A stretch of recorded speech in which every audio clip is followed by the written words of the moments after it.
Part 3 of World Conquerors. The Real War Criminals. Chapters 9 through 12. By Hungarian nationalist patriot in exile, Louis Marszalko. Translated into English by A. Suranyi. Published in 1958. This audio-video book is recorded, edited and produced by Joey Faust and the Phoenix Party Christian Fascists. Chapter 9. Revenge is Ours. On May 9, 1945, the Revenge of Jehovah was turned loose over Europe. The planes of the British and American Air Forces were still called Liberators, but Eisenhower announced, "We are not coming here as liberators but as conquerors." But were the Americans, in fact, the real victors? In the wake of the advancing American forces, a sinister fifth column followed, the members of which in 99% of cases were not Americans. This revengeful army was made up of immigrants from Eastern European countries, of black market operators from Brooklyn ghettos, of Czech, Polish and Hungarian Jews who took refuge in London, and of criminal inmates from the liberated concentration camps. They filled all major and minor posts in the CIC organized according to the Morgenthau Plan. They swarmed in the OSS, in the various commissions searching for war criminals, as well as in the American security organizations. They became mayors of German towns and commandants of POW camps. They administered La Guardia's UNRRA. They occupied key positions in the American forces and thus exercised control over them. There were only 2,524 German war criminals on the original list of the UN, but soon the CIC and the American conquerors were conducting a search for 1 million German war criminals. At first the Soviets wanted to shoot 50,000 Germans summarily, then they proposed to bring 200,000 war criminals to trial at Nuremberg. Simultaneously, the conquering flood began to move eastwards. A mass of several 100,000 released from the concentration camps surged towards Poland, Hungary, Romania and Yugoslavia to become officers in the communist police forces and other terror organizations, and to assume judicial powers in the people's tribunals and so be able to pass sentence upon innocent people in an orgy of revenge. They were welcomed with open arms by the Soviet MVD, who were in control of the Eastern European countries. The pattern was everywhere the same. In the forefront there was either an American, a Soviet or a French general, but in each case a Jewish deputy dogged his heels. Actually, Europe did not fall under the Russians, British or Americans, but under Jewish occupation. Everything that had rightly or wrongly belonged to Europe for 2,000 years now disintegrated. The Avengers continued doing, but more cruelly, the very things they had set down as crimes against Hitler. This was no occupation by the forces of American democracy or Bolshevism, but by those of a victorious Jewish nationalism glowing with hatred. Ensconced in key positions among the occupying powers, they were able to punish everyone, whether innocent or guilty. In their eyes there was but one crime: to have opposed, or to be in a position to oppose, Jewish nationalism. To be a Jew in Europe became a greater privilege than any enjoyed by even reigning princes of the Middle Ages. The railway stations were guarded by special Jewish police, and an identity check of Jews could be carried out by Jewish police only. They received their food ration cards without queuing. For a while, immediately after the war, only Jews received traveling passes, thus securing for themselves free movement and the unrestricted monopoly of the black market. In the refugee camps, they were the chief caterers for UNRRA as well as the privileged beneficiaries of this relief. Thus, they snatched the best rations from Poles, Ukrainians, and Czechs, their former fellow prisoners in the concentration camps. At the same time, on the roads, military policemen overturned cans and spilled milk to deprive German children and hospital patients of their diet. In German cities, working-class families were turned out of their homes by the tens of thousands, thus rendering vacant the nicest worker settlements. The victims had to leave behind everything: furniture, kitchen equipment and cooking utensils, clothing and even linen, thus forcing the German people to recompense 3 times over in the form of Wiedergutmachung, or reparations, the actual value of the goods confiscated from the Jews. Uniformed Zionist guards were posted at camp gates and, at first, for a while, even the military police of the victorious American army could not enter Jewish camps. Victorious Jewish nationalism was granted similar rights in the East, in Slovakia, in some parts of Romania, in Hungary and Bohemia. They took possession of the flats and furniture of the Gentiles, occupied key positions in government offices and in editorial posts of the national press. Concurrently, former Jewish journalists returned to Germany and took complete charge of the newspapers of the occupied zones, and began to incite revenge upon the German nation on its own soil. "It is from us that the all-engulfing terror proceeds," wrote the protocols 50 years ago, and now, backed by Soviet and American arms, the most dreadful terror descended on Europe, often without the Americans and English being aware of it. Hitlerism and the war was finished with, but neither peace nor law and order or justice or democracy were restored. The Western and Eastern Jew set out hand in hand to liquidate the Christian upper classes who had succeeded in escaping to the West from Bolshevism. These were considered unreliable people. Vlasov's Cossacks, for instance, wanted to fight against Bolshevism. But whoever resists Bolshevism is actually fighting one section of the Jewish world kingdom. These Cossacks knew very well who were the commissars of the collective farms, kolkhozs, before whom the Russian peasant had to go down on his knees. In 1940 they had seen the Russian MVD entering Latvia, Estonia and Lithuania, and thus knew the Jews almost exclusively organized the deportation of tens of thousands of unfortunate people from these small Baltic states. These people were dangerous because they had witnessed certain things. These witnesses must be slain.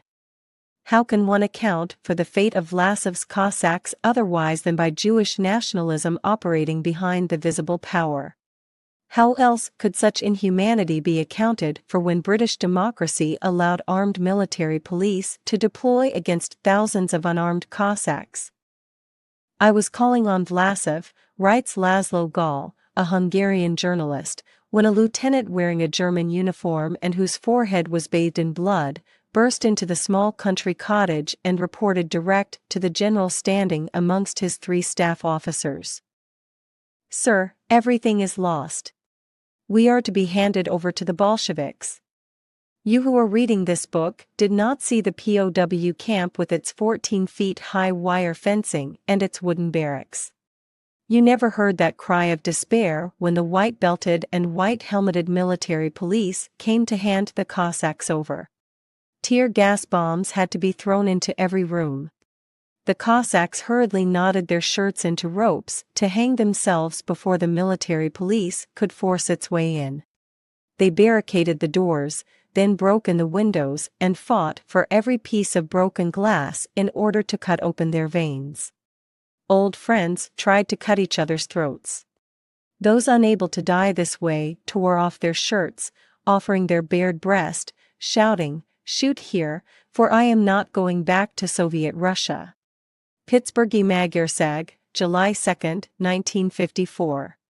Also Magyarok Utja, edited in Argentina. The clamor of the same executioners was heard throughout Europe from the English Channel to the Black Sea. It was not Nazism that had to be liquidated now, but the leaders of the Christian nations irrespective of political creed or party. Those who rounded up war criminals by the 10,000s and tortured both guilty and innocent in their jails were, almost exclusively, Jews. The commandants, captains and secret agents in the jails for war criminals at Salzburg and other places, as well as in the notorious Marcus camp were, almost without exception, Jews dressed in American uniform. According to a Yugoslav refugee who had been in the camp at Klagenfurt, its British commandant, who handed over war criminals and compelled them by force to return to communist dictatorship, proudly put a notice on his desk sporting the inscription "I am a Jew." The Jews handed patriots over to the gallows and to the common grave. They handed over 100,000 gallant soldiers of the Croatian army to the partisans of Tito and to Maj Spajade, who summarily executed them all. The caves and abandoned trenches of Slovenia were utilized as common graves. Vlasov is a symbolic figure in this great tragedy, in the slaughter of millions. He was the last person capable of rallying an army of several million men under his flag against the Stalinist dictatorship. So, naturally, this symbolic personality was handed over by the Western democracies to the Bolshevik terror regime. To the Jew, Lavrenti Beria was given the pleasing task of organizing Vlasov's public execution in Moscow. And because all this happened with the approval of America, an incurable wound was inflicted on the soul of Europe. Everything that took place in Eastern Europe can, perhaps, be explained away by the cruelty of the Bolsheviks, although we know very well that the agents of Jewish nationalism were its real instigators. At the end of the war, the casualties of the German Reich amounted to 8,300,000 dead. 3,300,000 German soldiers were killed in action, more than 2,500,000 of these in the fight against Bolshevism. 1,200,000 civilians, amongst them many women and children, were killed in air raids. More than 1,400,000 men perished or were murdered in captivity by the Eastern and Western Allies, mostly in Soviet POW camps. 2,400,000 Eastern Germans were butchered by the Soviet occupation forces invading East Prussia, or killed by an aerial warfare blindly extended to include the civilian population. To all these things hypocrites can retort, well, after all, this is what is called total and all-out war. But nobody could explain away by referring to total war what happened in Czechoslovakia on the day of the armistice. When the last Wehrmacht units left Prague, Jewish communists, led by Slansky Salzman, returned from Moscow to the Czech capital where they proceeded to gather together the revengeful ex-prisoners of Hitler's concentration camps, the liberating partisans. The Czech communists made very clever use of those unfortunate Jews, wrote Vilag on March 15, 1953, who came out of the extermination camps half dead. They put these Jews in charge of the expatriation of Sudeten Germans and Hungarians. The idea was not at all new, as Lavrenti Beria did the same when he used Polish and Ukrainian Jews to hunt down the Ukrainian and Polish anti-Semites, i.e. those who could be supposed to have collaborated with the Nazis. And because they believed that this supposition could be extended to include nearly everybody, they began a campaign of revenge unprecedented in the history of mankind. When Edward Bennes, the great humanitarian, the bel esprit and master of Freemasonry, entered Prague on Sunday, May 13, 1945, German citizens were burned alive in his honor in St. Wenceslas Square. Document number 15, concerning the expulsion of the Sudeten Germans. Many Germans were hung up by their feet from the big advertising posters in St. Wenceslas Square. Then when the great humanitarian approached, their petrol-soaked bodies were set on fire to form living torches. 600,000 Sudeten Germans were killed during the massacres in the earthly hell of the death camps of Czechoslovakia. The Sudeten German white paper records these horrors with full details on more than 1,000 pages, horrors for which there is no precedent in the history of mankind. Armed Czech women and Jewesses continued hitting the womb of expectant mothers with truncheons until a miscarriage followed, and in one single camp 10 German women died daily in this way. Document number 6. In another camp, the inmates were forced to lick up the bespattered brains of their fellow prisoners who had been beaten to death. German prisoners were forced to lick up infectious feces from the underwear of their fellow prisoners suffering from dysentery. Document number 17. The Czech and Jewish doctors refused all medical aid to German women raped by the Russians. Hundreds of thousands died by these means or sought salvation in suicide, as, for instance, in Brno, Brunn, where on a single day 275 women committed suicide. Naturally, the Western humanitarian press, the American radio network and the BBC commentators took good care never to mention these facts, although they themselves were in the first place responsible for this campaign of revenge to which they instigated the members of their own nations. They were thus guilty of poisoning the soul of Christendom by the hatred they induced. But Czechoslovakia was not the first state where horrors of this type occurred. Anna Rabinovich Pocker returned to Romania as early as August 1944, and under the orders of the Eastern Jews who arrived with her, massacres began there too. According to authentic Bulgarian emigrant sources, 30,000 members of the professional classes were murdered in the trail of the invading Soviet armies by Bulgarian proletarians, led by those Ladines whose forefathers had been expelled from Spain by Catholic Ferdinand. Similarly, in Belgrade and southern Hungary the name of Maj-Spajade is connected with bloody purges, the victims of which were Serbian intelligentsia, prosperous German settlers and the most intelligent Hungarian peasantry. When, in October 1944, the German and Hungarian armies left the territories of Yugoslavia and southern Hungary, an unprecedented wave of mass murders broke over the unprotected population.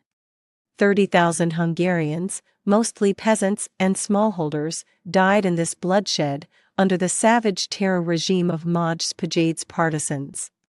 The Cattonwood murders are a modest, amateurish effort in comparison with it. According to documentary proof in our hands, Hungarians, Germans, and Croatians alike died slow and horrible deaths racked with agony.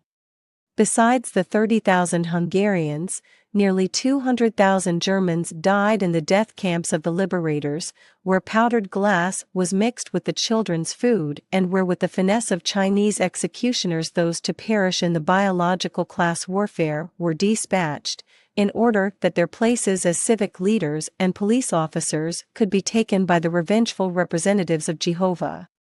In this classic age of race murder, the case of Hungary is quite extraordinary.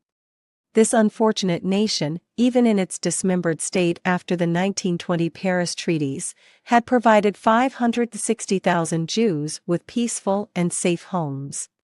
The Hungarian nation did not take vengeance on Jewry even after the first communist dictatorship of Bela Kun in 1919–1920, despite the fact that Jews, almost exclusively, were the commissars and leaders of this communist regime. During the era between the two world wars, 1,100,000 acres were owned by Jews out of a total of 9 million acres of arable land. A Jewish minority of 6% possessed 51% of house property in Budapest, 30% of the total national income and 25% of the total national assets. When, after the German occupation, the state authorities listed the property and assets of Jewry amassed in less than 100 years, it was estimated that it possessed the equivalent of 19 wagon loads of gold, silver, and jewels, whilst the total gold reserve of the Hungarian National Bank could have been loaded into 12 wagons easily. Later, the American authorities returned all this amassed wealth to Jewry. As late as 1943, Hungary was the last refuge of the Jews in Europe. Despite this, when the war was over and the country overrun by Stalin's hordes, the revengeful spirit of the Old Testament inflicted horrors on the innocent Hungarian people without precedent in the history of mankind. Under the protection of Soviet bayonets, the Muscovite emigrants returned, all of them Jews without exception. Closely behind them followed many thousands of young Maccabees, released unharmed from the labor divisions of the fascist regime. they soon became terrorist colonels and police officers of the MVD, as well as party secretaries and police chiefs of the provincial cities. From the ghettos of Budapest, 200,000 Jews were released almost without loss, Jews whom the Hungarian Nazis had been unwilling to hand over to the Germans. 1 million Hungarian women were raped by the Russian Bolshevik troops, usually led by Jewish commandants. 600,000 prisoners of war, as well as 230,000 civilians, were dragged off to extermination camps in the Soviet Union. At the most modest estimate, 500,000 people were murdered by the Jews in the cells of 60, Andrassy, Budapest, in internment camps or in the open streets. The characteristic features of biological class warfare can be distinguished in this campaign of revenge. The Hungarian middle classes, the intellectuals and the national leaders had to be slain so that their places could be taken by another middle class, by the Jews. And, moreover, those who presided as judges in the revolutionary tribunals were almost all Jews. In Western Europe, a Hungarian-born American, Colonel Martin Himmler, directed the campaign of vengeance against 300,000 Hungarians who escaped from the Bolsheviks. Was this man a communist? Or was he an American Democrat? At all events, in its issue of April 30, 1954, the UJ Roulette, New Orient, a Zionist Tel Aviv paper, let the cat out of the bag. He was neither, he was a Jew. In the commentary reviewing Martin Himmler's work and career, he is highly praised as one who came forward to revenge the shedding of innocent Jewish blood. One wonders whether Cardinal Mindszenty was also a Hungarian Nazi murderer who during the war rescued and protected persecuted Jews, and who after the war tried to protect and rescue persecuted Christians. Cardinal Joseph Mindszenty was not a victim of the communist terror but of racial revenge, because he had demanded an amnesty for tens of thousands of tortured Hungarians during the great massacres and gruesome pogroms directed against Christians. Joseph Mindszenty, in his earlier capacity as Bishop of Veszprém, vehemently opposed the Hungarian Nazi government of the day. He rescued Jews whom the Germans wanted to deport by giving them papal safe conduct passes. After the Szalasi government came to power, he protested against continuing the fighting. In the end, the Hungarian Nazi government was compelled to intern him at Sopronko as an enemy of the Germans and the greatest protector of Jewry. Shortly after that, the tables were turned. The armies of the Soviet barbarians occupied Hungary. Joseph Mindszenty was released from captivity at Sopronko and, as Archbishop of Hungary, rapidly became one of the leading constitutional figures. Whatever his private political views may have been, he felt that, as a Catholic and leading exponent of Christianity, it was his duty to protect Hungarians against Jewish persecution, just as he had protected Jews against German persecution. In his letter written to Ferenc Nagy, Prime Minister after 1945, he pointed out clearly that anti-Semitism could only be successfully eradicated were war criminals to be granted a general amnesty and were the campaign of revenge against the Hungarian nation to be called off forthwith. From this moment, Joseph Mindszenty, Cardinal of Hungary, who wished to check the campaign of revenge against the Hungarian people, became an anti-Semite. Peter First, a Zionist writer, made murderous accusations against him. According to First, it was generally known in Budapest that Cardinal Mindszenty was an anti-Semite. The printed anti-Semitic leaflet edited by him was in the possession of the Jewish Center at Budapest. During the Mindszenty trials, several Jewish organizations asked if it were a fact that Mindszenty was known in the West as pro-Semitic. Bertha Gaster, correspondent of the London News Chronicle, met Cardinal Mindszenty. During one of her interviews, Gaster was surprised to hear the cardinal using strong terms concerning the conduct of Hungarian Jewry. At the end of the interview, Miss Gaster rose, thanked him for the statements he had made, but, at the same time, let him know that she was a Jewess herself and an active member of the London Jewish community. The Jewish Clarion of February 1949 asserted that Joseph Mindszenty was, in fact, a notorious anti-Semite because he demanded an amnesty for war criminals. At the same time, the Jewish Chronicle wrote in its issue of February 4, 1949. Hungarian Jewish organizations have learned with great surprise that Western Jewish organizations took the side of Mindszenty, whom these statements show up as the archenemy of Hungarian and East European Jewry. It was enough to brand the pro-Semitic Mindszenty, who saved the lives of many thousands of Jews, with anti-Semitism for the most sinister campaign of revenge to start against him immediately. The hatred of Eastern Jews was picked up by Western Jews so that soon, from both East and West alike, a campaign was in progress against a Christian high priest whose only crime was to remain human and to raise his voice against the persecution of his own people. It was Matyas Rákosi, the communist dictator, who entered the lists against him, whilst ideologically this campaign was led by József Hrivai, Minister of Education, whose real name was Moses Kahana. Amongst his own priests who betrayed him, the first was Istvan Balo, alias Azriel Bloch. Those who produced faked evidence were Ivan Baldazar, alias Bettelheim, a press chief, Reisman, chief of the publicity department, and Gera, alias Grunswig, deputy propaganda chief. Hanna and Laszlo Solner, who prepared his forged manuscripts, were also Jews. Colonel Kraftanov, the Soviet hangman, was brought specially from Moscow. Benjamin Peter Auspitz, the chief interrogator, put him through the third degree. The Jew Karpati Cross, a wrestling champion, was his torturer. Imre Zipser, the Jewish prison governor, sat next to him all the time, even during the court hearings. And finally, Balassa Biaostian and Emil while administered stupefactive drugs to him. The primate of Hungary and the protector of Jewry thus became the victim of the Jews because he wished to prevent a campaign of revenge against his nation. About this time, even such a well-known communist as Laszlo Rajk, whose first wife was of Jewish origin, fell victim to the same tribal Nazism. He used abusive language about the Jewish descent of Erno Gerosinger, chief communist commissar in the 1936 Spanish Civil War, and from this moment he was considered an anti-Semite. It was in vain that he helped to murder the best part of the Hungarian ideological elite when he was Minister of the Interior. During a party conference, he frankly told Matyas Rákosi that communism would not spread because there were too many Jews amongst its leaders.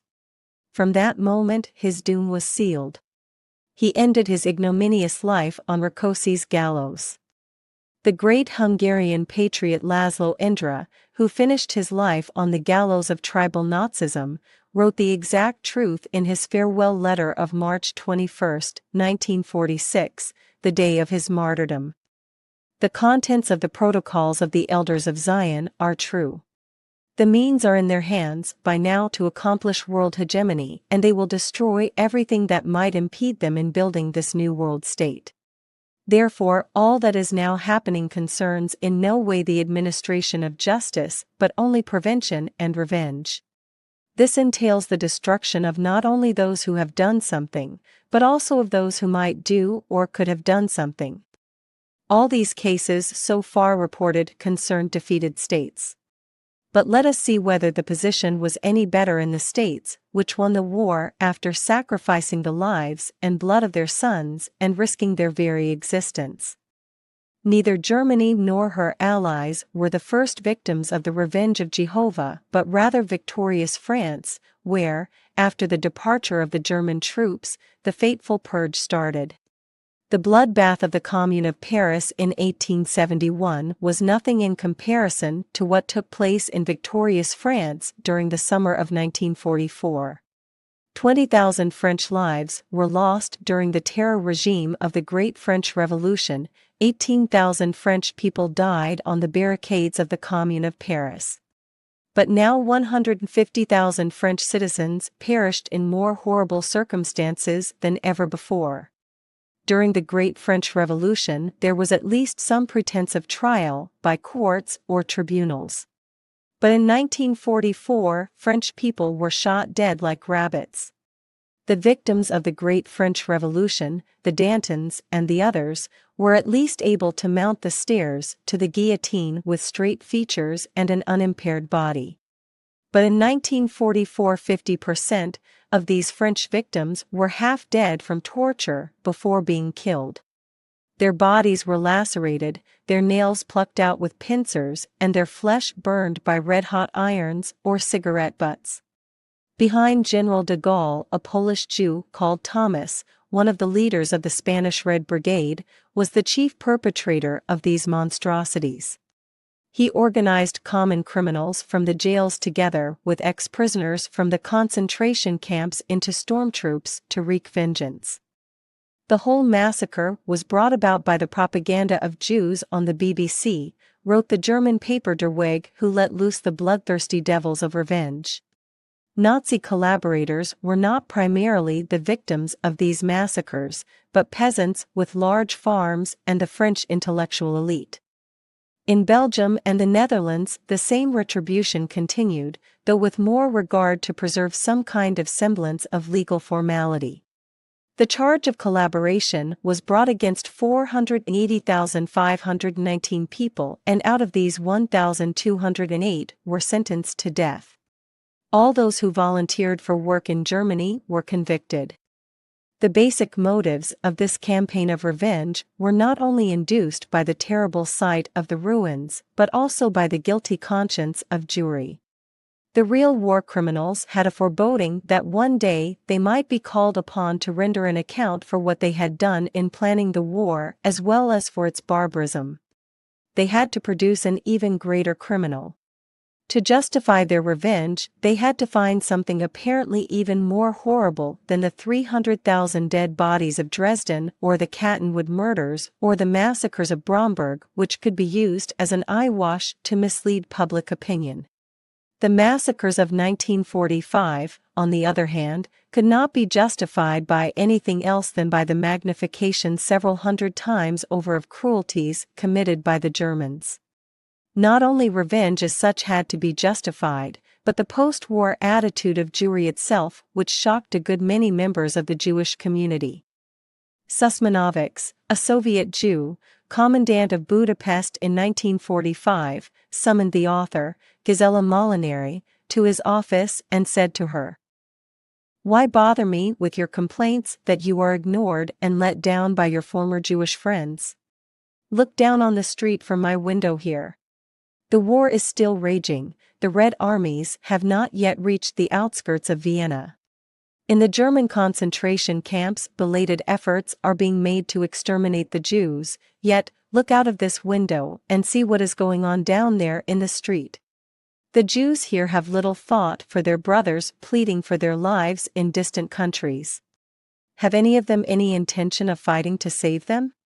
On the ruins of gutted and burned shops, in the doorways of houses, and even on graves, the small pair of scales and a big poster appear. Gold is bought and sold," says the poster.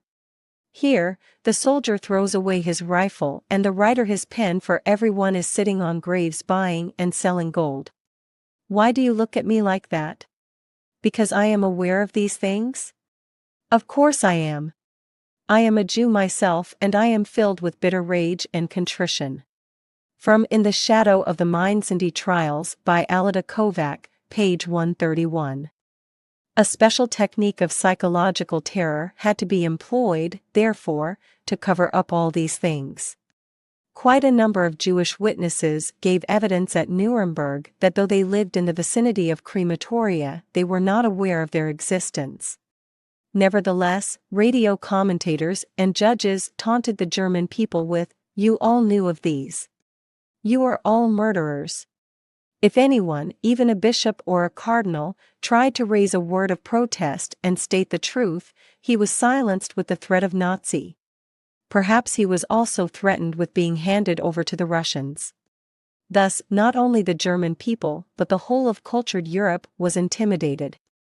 Thus a stage was reached when nobody dared to tell the truth or state the basic facts for fear of appearing to defend murder and atrocities.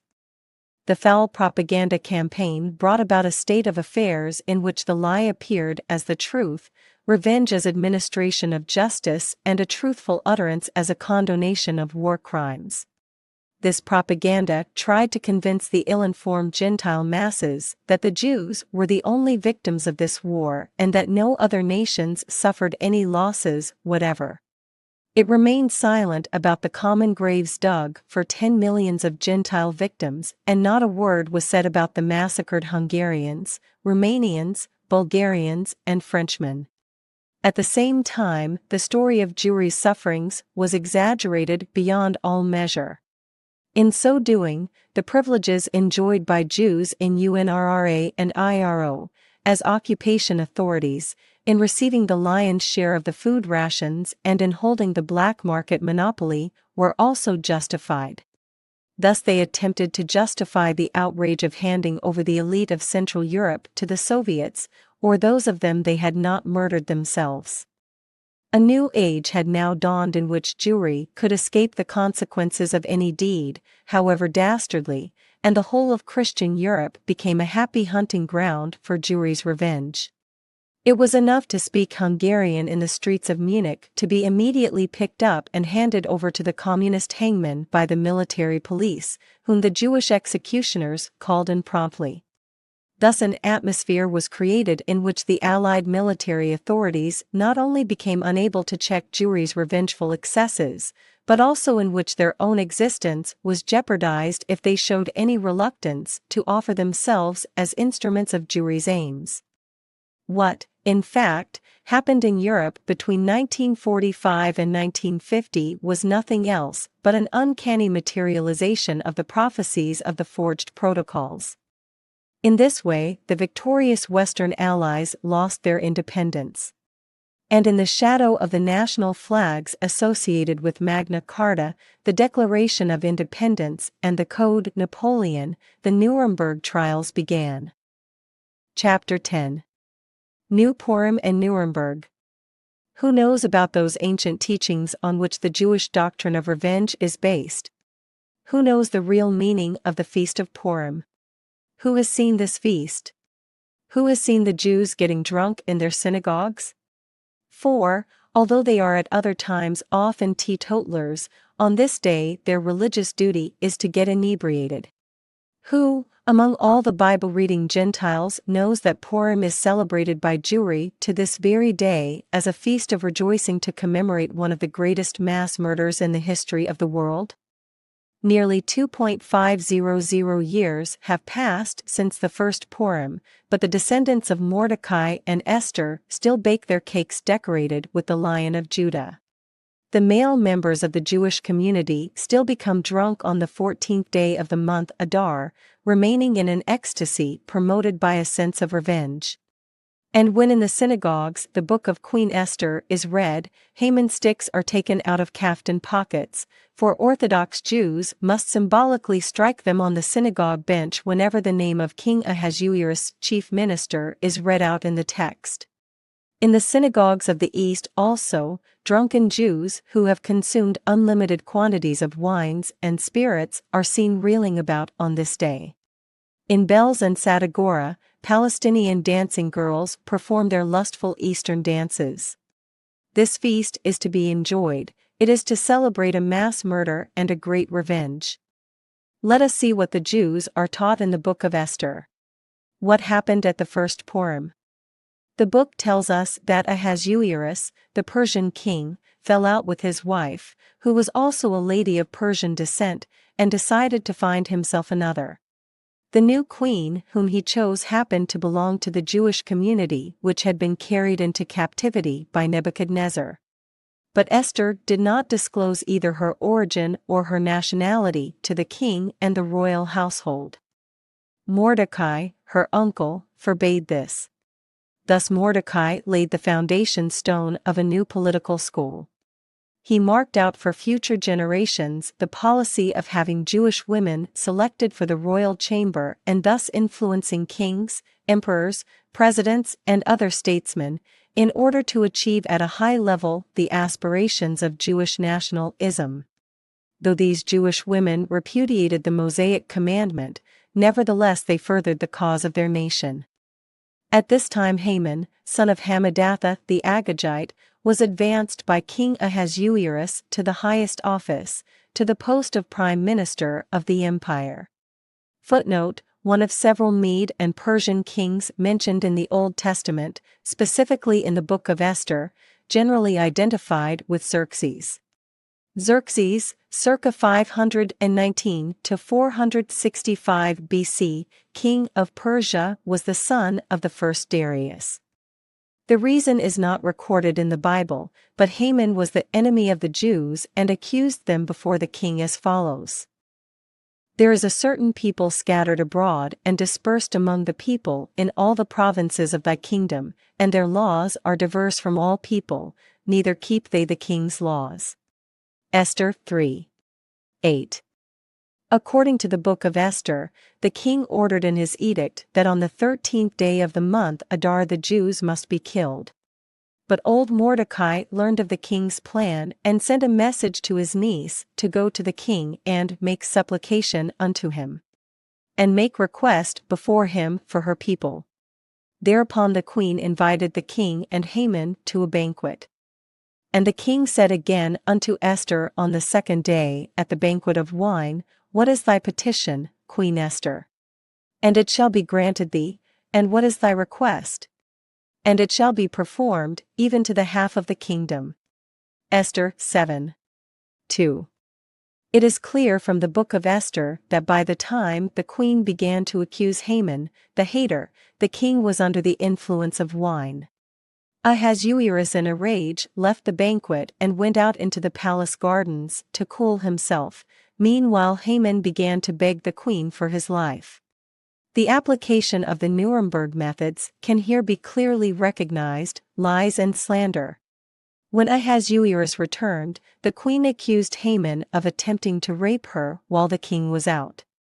Thereupon the king ordered that Haman be immediately hanged. The taking over of power was achieved before the prime minister's body was cold. On the order of the beautiful Jewess, the king promoted Mordecai to the post of prime minister, and simultaneously bloody massacres broke loose from India to Ethiopia, perpetrated by Jews who had actually suffered no harm whatever. After all, Haman's plan remained a plan only, never being carried out, and Haman, the person responsible, was hanged. Then, as always, whenever power fell into Jewish hands, they celebrated their victory by bloody massacres. The husband of the Jewish queen, the ancient symbol of the puppet statesman, graciously permitted the Jews to take revenge on their enemies. Since the first Purim, Mosaic nationalism has consistently bathed in the blood of victims slain in achieving perpetual revenge. The Jews had light, and gladness, and joy, and honor. Esther 8:16, says the Old Testament. The Book of Esther gives a detailed account of the victims of this mass slaughter who were executed with exceptional savagery. It recounts that all the 10 sons of Haman were killed, whose only sin was that their father was an anti-Semite. In the city of Shushan the Jews first killed 500 men, then slaughtered another 300, and finally, in the provinces, slew of their foes 70 and 5,000. Esther 9:16, without any plausible reason. To be able to assess the magnitude of these massacres correctly, we must not consider these figures in relation to the present-day population of the earth. The armies of Alexander the Great, which conquered India, consisted only of 47,000 men. The total strength of the Persian army at Marathon was 5,000, and Hannibal fought the Battle of Cannae with 20,000 soldiers. Therefore, the figure of 75,000 massacred Persians was statistically an exceedingly high number. All this happened on the 13th day of the month Adar, and on the 14th day of the same rested they, and made it a day of feasting and gladness. Esther 9:17. Because Haman, the son of Hammedatha the Agagite, the enemy of all the Jews, had devised against the Jews to destroy them and had cast pur, that is, the lot, to consume them, and to destroy them. Esther 9:24. But when Esther came before the king, he commanded by letters that his wicked device, which he devised against the Jews, should return upon his own head, and that he and his sons should be hanged on the gallows. Esther 9:25. Wherefore they called these days Purim after the name of Pur. Therefore, for all the words of this letter, and of that which they had seen concerning this matter, and which had come unto them. Esther 9:26. The Jews ordained, and took upon them, and upon their seed, and upon all such as joined themselves unto them, so as it should not fail, that they would keep these 2 days according to their writing, and according to their appointed time every year. Esther 9:27. And that these days should be remembered and kept throughout every generation, every family, every province, and every city, and that these days of Purim should not fail from among the Jews, nor the memorial of them perish from their seed. Esther 9:28. No nation has ever kept a pledge better than the Jews have kept the feast of Purim for more than 24 centuries. Year after year, they have celebrated the anniversary of the revenge and massacres. The frenzy induced by blood and wine and the triumphal exultation of satisfied revenge soared from city to city and from village to village. In the small thatched village synagogue as well as in the impressive domed metropolitan temple, Purim became both a religious and national feast day. The writer of these pages, when in a provincial town in Hungary, happened to witness the kaftan-clad troops reeling out of the synagogue in fours. It was the feast of Purim.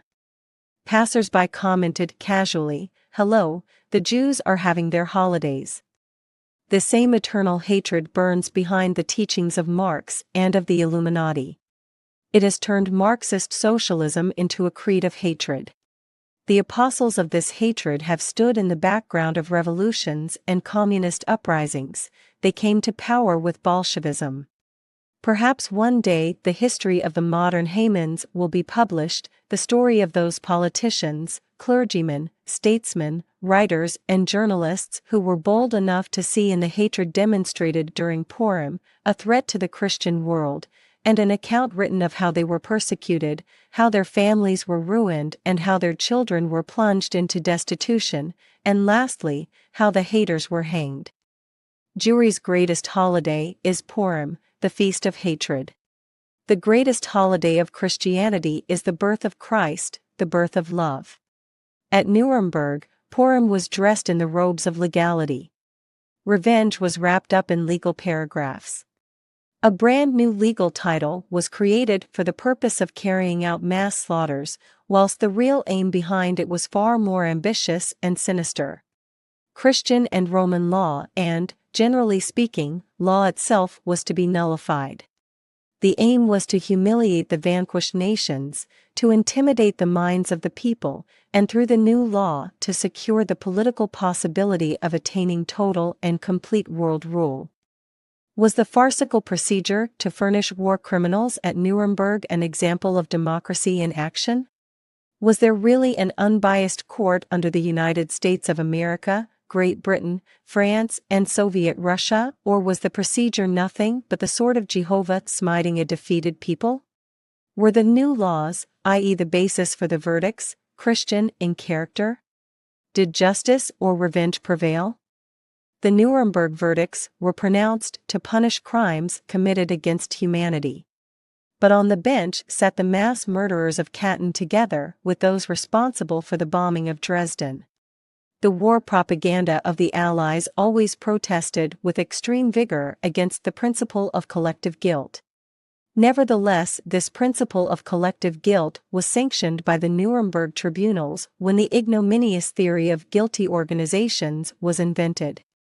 The radio networks everywhere lectured frequently at this time about the law, yet at Nuremberg one of the most important legal principles was thrown aside, i.e., that no one can sit in judgment on his own case. American and Soviet flags were displayed together on the tribunal, but the most basic legal principle of the American Constitution and judicature was ignored, i.e. nulla poena sine lege, which means that no one can be convicted for acts which were not punishable by law when committed. In the courtroom, sentences were pronounced against barbarism, while concurrently in the basements of the court buildings the prison guards of Robert Kempner, the public prosecutor, brutally tortured prisoners. The principle of fair play was observed formally only, as the sentences were based on incriminating or forged documents. Any crimes committed against humanity in the concentration camps should have been brought under the jurisdiction of an international court consisting of judges delegated by neutrals, and under conditions in which the court could judge not only the barbaric acts committed by the defeated parties but also those committed by the victorious states. Had this happened, the real criminals could never have obliterated the black stigma branded on them. But by adopting Jewish revenge methods, martyrs were made of certain guilty persons who in any case would never have been acquitted by an impartial court. In the tribunal at Nuremberg, American, Russian, French and British judges sat, but a single victorious power prosecuted and judged, Judah. Now we know what actually took place behind the scenes. Robert M. Kempner, a Jew of course, and formerly an Oberregierungsrat in Germany, had been working behind General Taylor, the chief public prosecutor. Morris Amkin assisted Kempner. In the court buildings of Nuremberg, excepting the judges and the accused, there were hardly any other people but Jews. The staff of the Ljudljenka and the MVD was not any different from the personnel of the courts of Nuremberg, Dachau and other places dealing with war criminals. It consisted of Jews almost exclusively. The majority of witnesses were Jews as well, and of these Maurice Bardesh writes that their only concern was not to show their hatred too openly and, at least during the hearing of the witnesses, to try to give an impression of objectivity. It is characteristic of this kind of administration of justice that the number of witnesses called to give evidence in court was 240 only, yet 300,000 written affidavits were accepted supporting charges without this evidence being heard under oath. It is needless to say that the majority of these depositions were not true. The accused prisoners were subjected to exactly the same kind of tortures as in Soviet prisons. Julius Streicher was flogged until he was covered with blood and was forced to drink water from the WC. Then the Jews wearing U.S. Army uniform spat into his mouth in turn and forced him to kiss the feet of a Negro. In the prison of the Schwabisch Hall, the young officers of the Adolf Hitler Guards were flogged until they were soaked in blood, then they were forced to lie prostrate on the ground while their torturers trampled on their sexual organs. As in the Malmedy trials, the prisoners were strung up in turn and then released until they signed the confessions demanded of them. On the grounds of such confessions extorted from Sepp Dietrich and Joachim Peiper, the Leibstandard Guard was convicted as a guilty organization. Oswald Pohl, a general of the SS, was manhandled with savagery during the trials of the personnel of the SS paymaster's office. His face was smeared with feces, and he was beaten until he signed the desired confession submitting to false accusations. These Jews, clad in the uniform of the American forces, had similarly tortured Weiss, SS Obergruppenführer, at Frankfurt am Main and in Dachau. In the Malmedy trials, Jewish torturers in American uniform likewise extorted confessions from private soldiers. McCarthy, the American senator, when dealing with these cases, gave the following statement to the American press on May 20, 1949. I think the world expected us to give proof of American legal principles and judicial practice by using them when dealing with our defeated enemies. Instead of this, Gestapo and MVD methods were used. I have heard evidence and read documentary proofs to the effect that the accused persons were beaten up, maltreated and physically tortured by methods which could only he conceived in sick brains. They were subjected to mock trials and pretended executions. They were told that their families would be deprived of their ration cards. All these things were carried out with the approval of the public prosecutor in order to secure the psychological atmosphere necessary for the extortion of the required confessions. If the United States lets such acts committed by a few people go unpunished, then the whole world can rightly criticize us severely and forever doubt the correctness of our motives and our moral integrity. In addition to the tortures, forged documents were also produced to convict the accused persons. Mitigating circumstances were not allowed to be considered against incriminating proofs. This in itself is a falsification of truth and justice.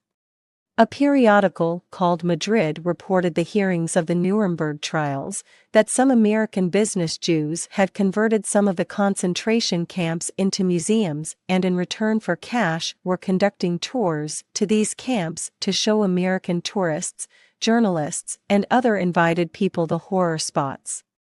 With the help of wax figures, the entrance to the camp gas chamber was reconstructed. Wax figures representing horribly distorted human forms were used to demonstrate the alleged tortures in these camps.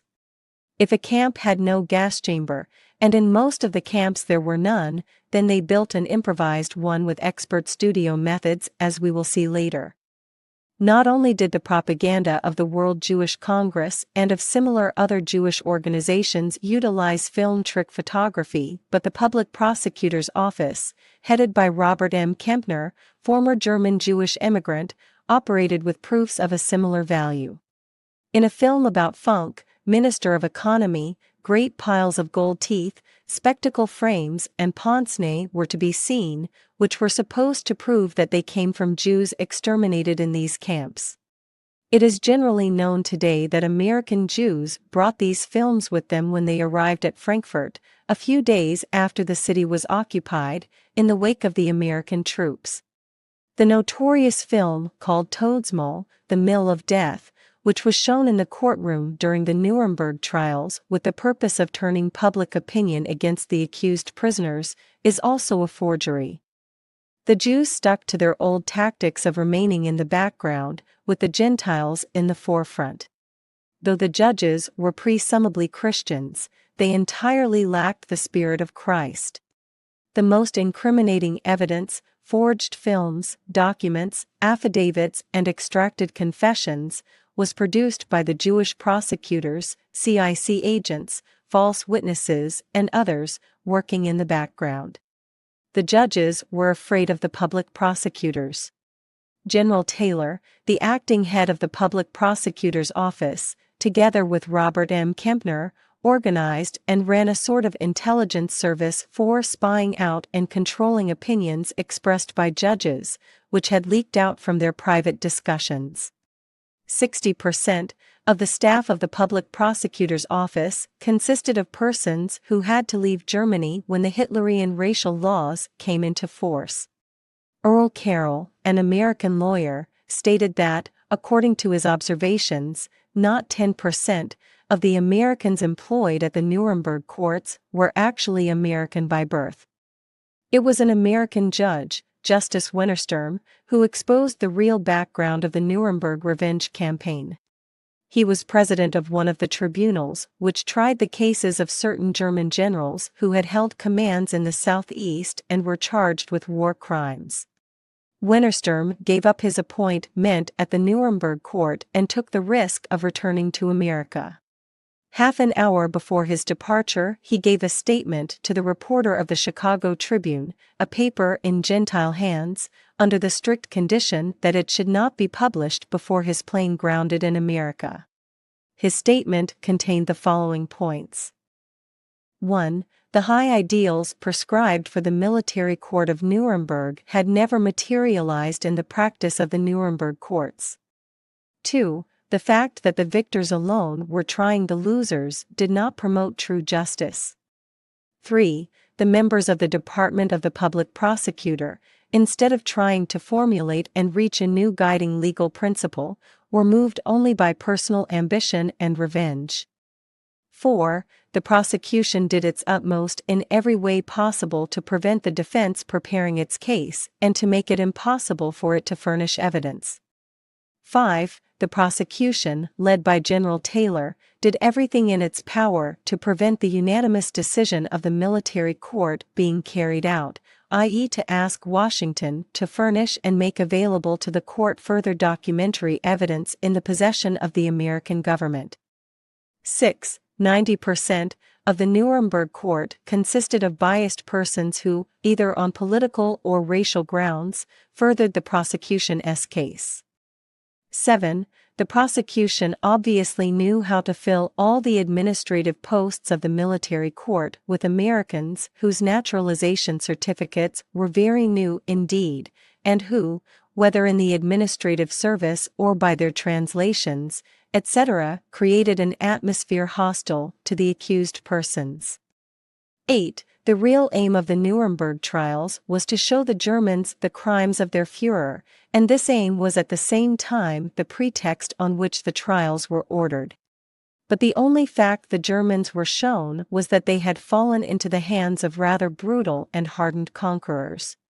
Had I known 7 months earlier what was happening at Nuremberg, I would never have gone there.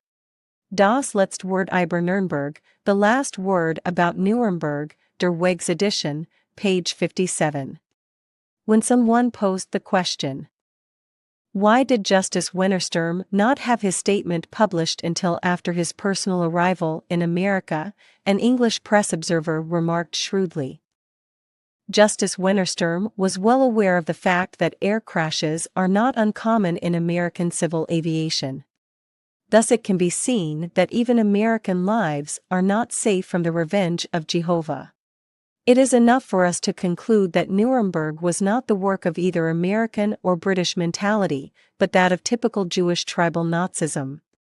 It is a clear demonstration of the fact that once administration of justice falls into the hands of Jews, there will be no justice since, according to Jewry's double morality, against Gentiles everything is permitted. So, for the public prosecutors of the Nuremberg trials, procedure was governed by no code except that of the protocols only. That the revenge of Jehovah took its course at Nuremberg is not only demonstrated by the mentality displayed there, but also by statistics. Out of 3,000 people employed on the staff at Nuremberg court, 2,400 were Jews. This figure speaks for itself. But, in the background of the Nuremberg tragedy there is another far-reaching aim discernible, the terrorization of the whole world through the Nuremberg sentences. It was to silence all opposition, to brand as war criminal anybody daring to criticize Jewry, and on the Soviet pattern, to punish with death all those who might become embarrassing witnesses. Besides the above-mentioned aims, a further and even greater one was completely achieved, the prevention of any reconciliation between the Gentile nations. The aim was to arouse the hatred of the Germanic people against America. World Jewry reckoned that a time would yet come when America might sorely need the aid of German divisions against Bolshevism. As most of the sentences were announced in the name of America, they had therefore to be worded in such a manner that no European nation would ever be prepared to take up arms to support America. Jewry's aim was achieved, and this was reflected by German public opinion which, between 1945 and 1951, placed America on the same level as the Soviet Union. It was not Washington's America nor England of Magna Carta fame nor the France of Descartes which carried out this revenge. It was the spirit of Purim that sat in judgment at Nuremberg and slew of their foes 70 and 5,000. Says the Book of Esther. Hynon's false accuser, Queen Esther's ghost, had returned to hire false witnesses in Christian Europe, to manufacture forged affidavits, to produce faked films, to torture innocent people in prison dungeons and to falsify history itself.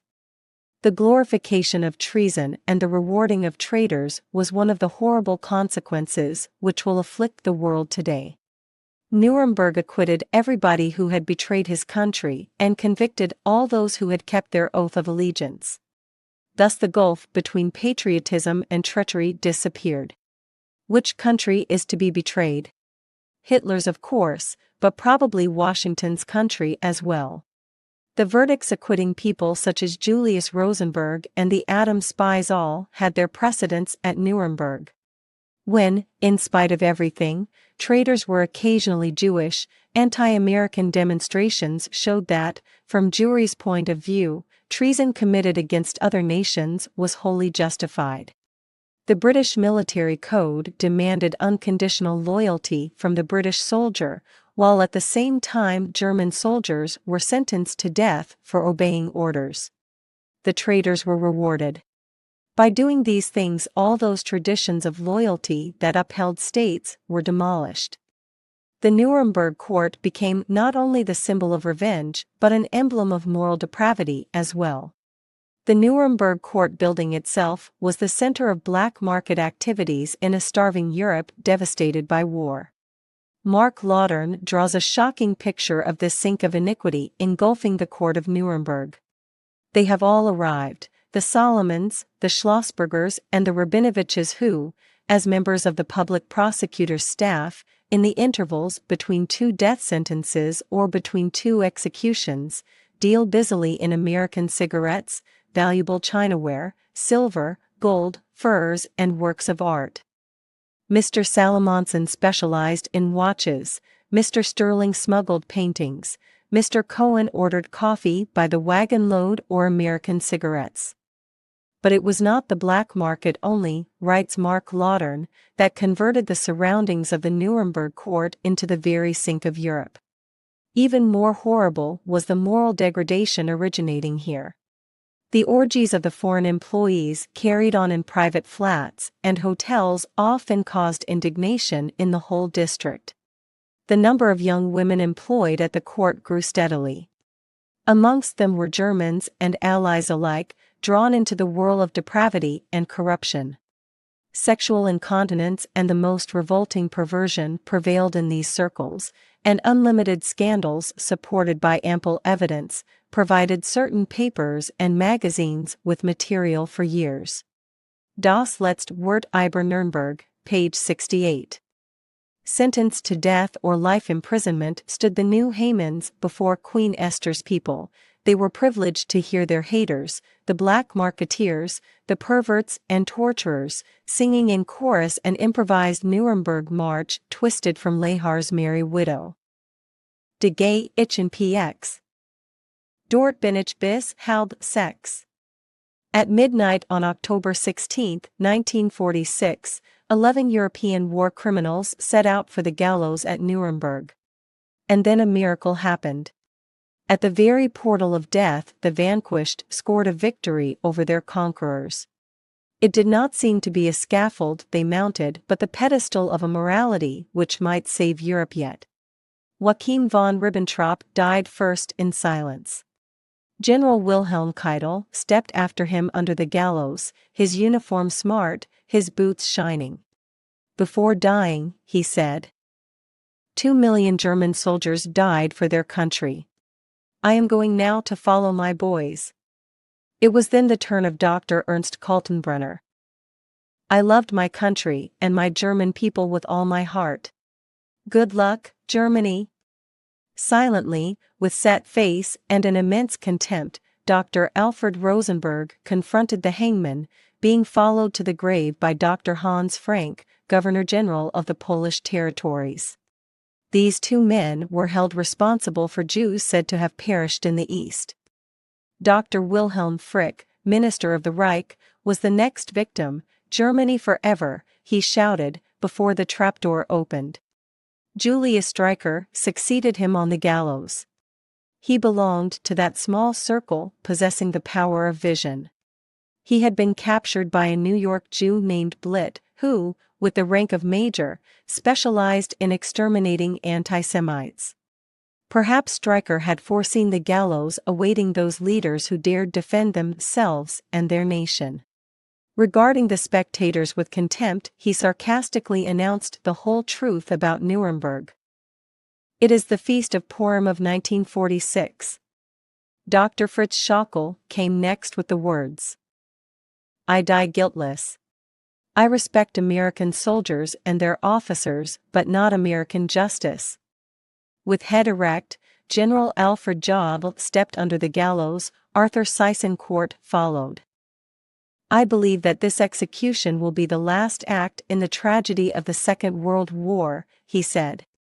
It was perhaps a symbolic fact that even the military executioner, John C. Wood Short, was a Jew. He took 143 minutes to hang the war criminals. "This smart job," he said proudly, "deserves a good long drink." Meanwhile, the reporters of Life took his picture, rope in hand, so that this well-known magazine could, in the most doubtful taste, reproduce the photograph on its front page. A 1-1, this may indeed deserve a good long drink. But a prophecy of Julius Stryker loomed ominously over the heads of judges and hangmen alike. They had heard him pronounce from the gallows, "Remember, your turn will come next. You will be hanged by the Bolsheviks." Hermann Göring, having taken potassium cyanide smuggled into his cell half an hour before the time of execution, was dead. British, American and Russian agents were looking feverishly for Hitler's body in the ruins of the Führer's shelter. Goebbels perished, together with his family. He first killed his 6 children and then committed suicide. Bormann disappeared. Hitler committed suicide with cyanide when he fell into the hands of British Jewish interrogators. Robert Lake committed suicide in Nuremberg prison. In Milan, Mussolini, who had already been shot dead, was hanged by his feet, upside down. The last scene at Nuremberg depicted aeroplanes taking off to scatter over Germany the ashes of the war criminals. This deed symbolized the fear induced by a guilty conscience on the part of both judges and participants awakening from the drunken frenzy of Purim. In France, the old gray-haired General Pétain, already on the edge of the grave, was sentenced to life imprisonment in a fort, out of gratitude for defending another fortress, Verdun, against the Germans. Then Pierre Laval, the French premier, boldly faced the firing squad. He too had taken cyanide, but for 2 hours doctors fought desperately to save him, for death. And, in the end, he stood there confronting the guns, while the judges appointed to be present at the execution took cover behind the prison van, unable to look at the scene which was the consequence of their judgment. Laval, though wrecked physically by the horrible effects of the poison, refused the offer to be executed sitting in a chair. Though staggering, he braced himself to say, "A French premier dies erect." He himself gave the order to fire, but the bullets missed their target. Finally, the French premier had to be killed by a revolver shot through the back of his head. In Norway, Prime Minister Quisling was executed in the prison yard of Akershus, and the members of the firing platoon were deeply impressed by the courageous and dignified manner with which one of the oldest enemies of Bolshevism faced the guns. The Hungarian leader Ferenc Szalasi was executed together with his ministers. Miklos Horthy, the previous head of state, only escaped Nuremberg by becoming one of the chief witnesses for the prosecution and by denying he had anything to do with the so-called Jewish laws which he himself had sanctioned. Ferenc Szalasi gave a military salute to his fellows, the members of his cabinet, who had already been executed on the gallows, when he was passing by to take his turn, and he died with such bravery that the Soviet-made film of his execution had soon to be banned from all cinemas. To such a degree did his heroic conduct command the respect and admiration of the whole nation. Laszlo Bardasi, Bela Imreti, Dom Stoje and Gino Szalasi, the 4 ex-prime ministers of Hungary, died with similar bravery on the gallows or tied to the stake. Those who made retrospective laws against them or sat in judgment over them belonged almost without exception to the world conquerors.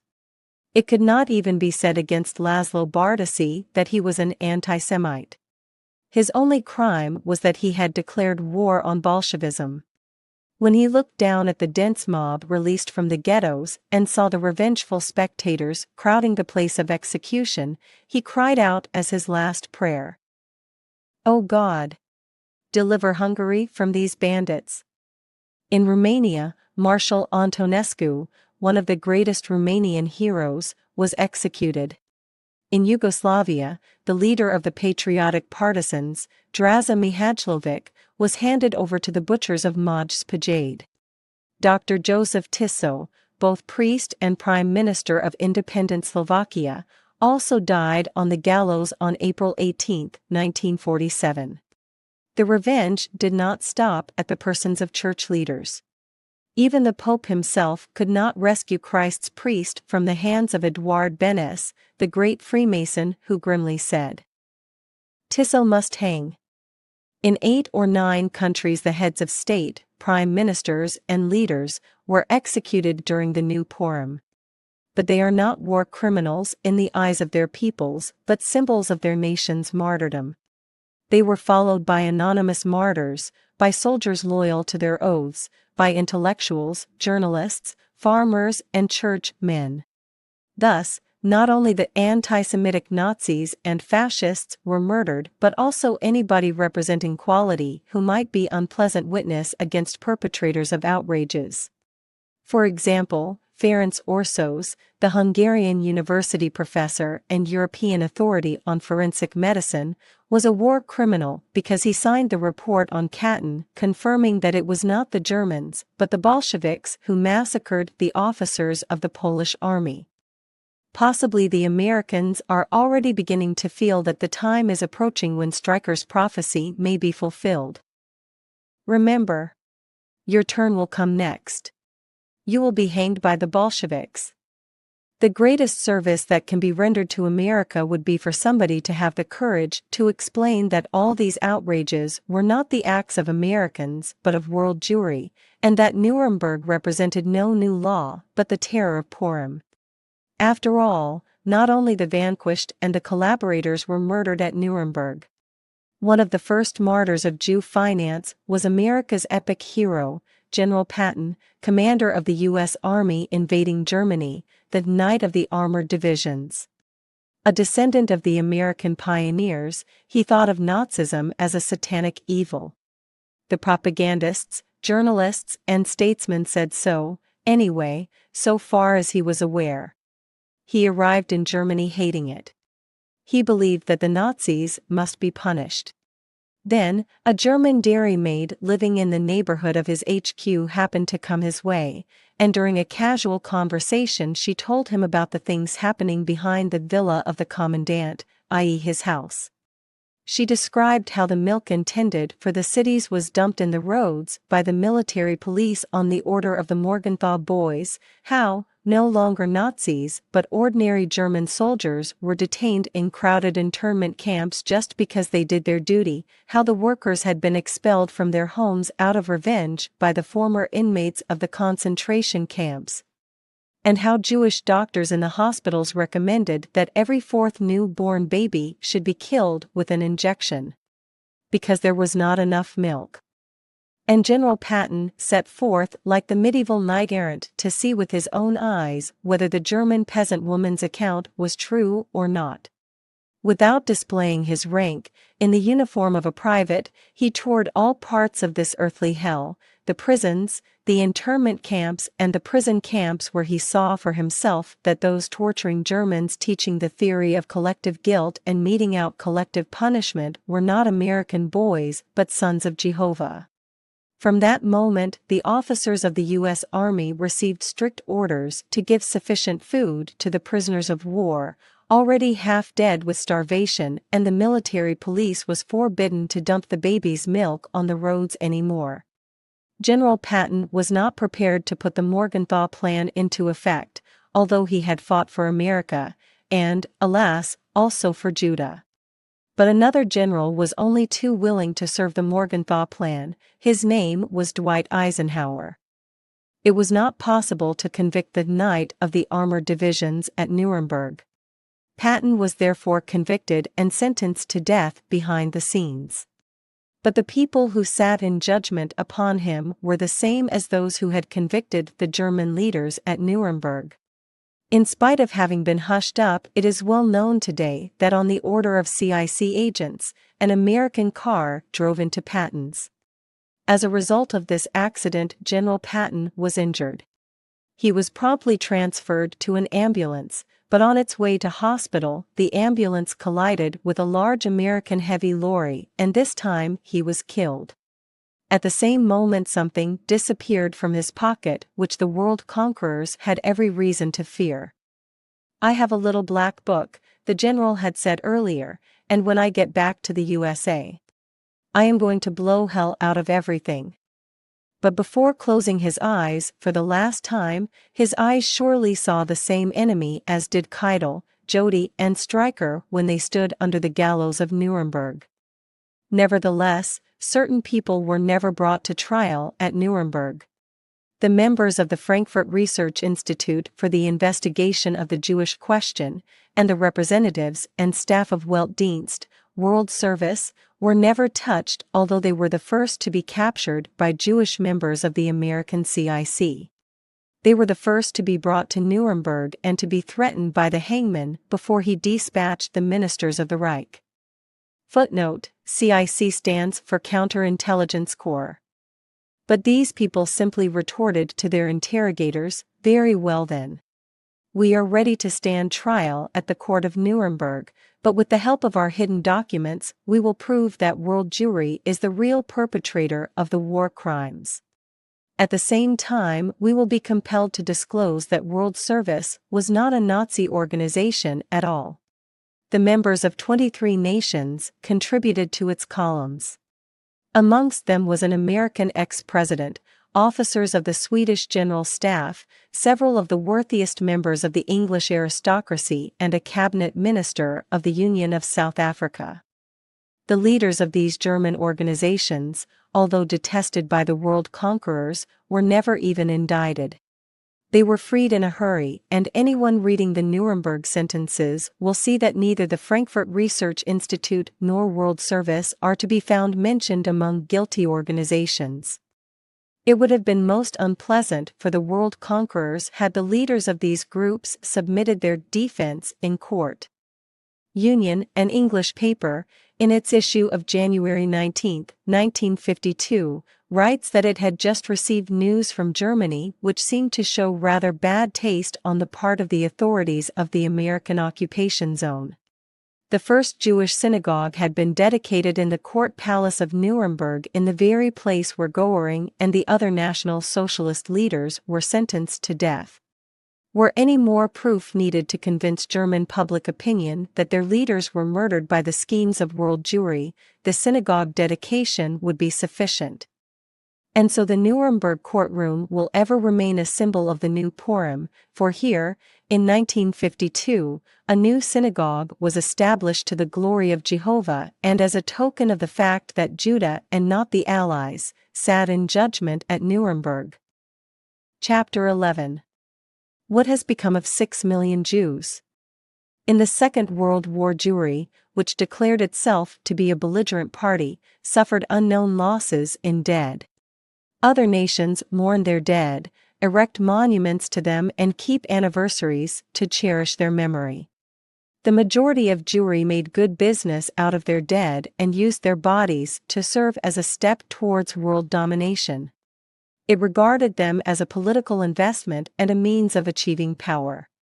Whilst over the graves and war memorials of other people's heroes sweet flowers of remembrance blossom, around the graves of the Jewish dead the loudspeakers of propaganda are, even today, still roaring at full blast. The survivors of other nations bring floral tribute to the graves of their mothers.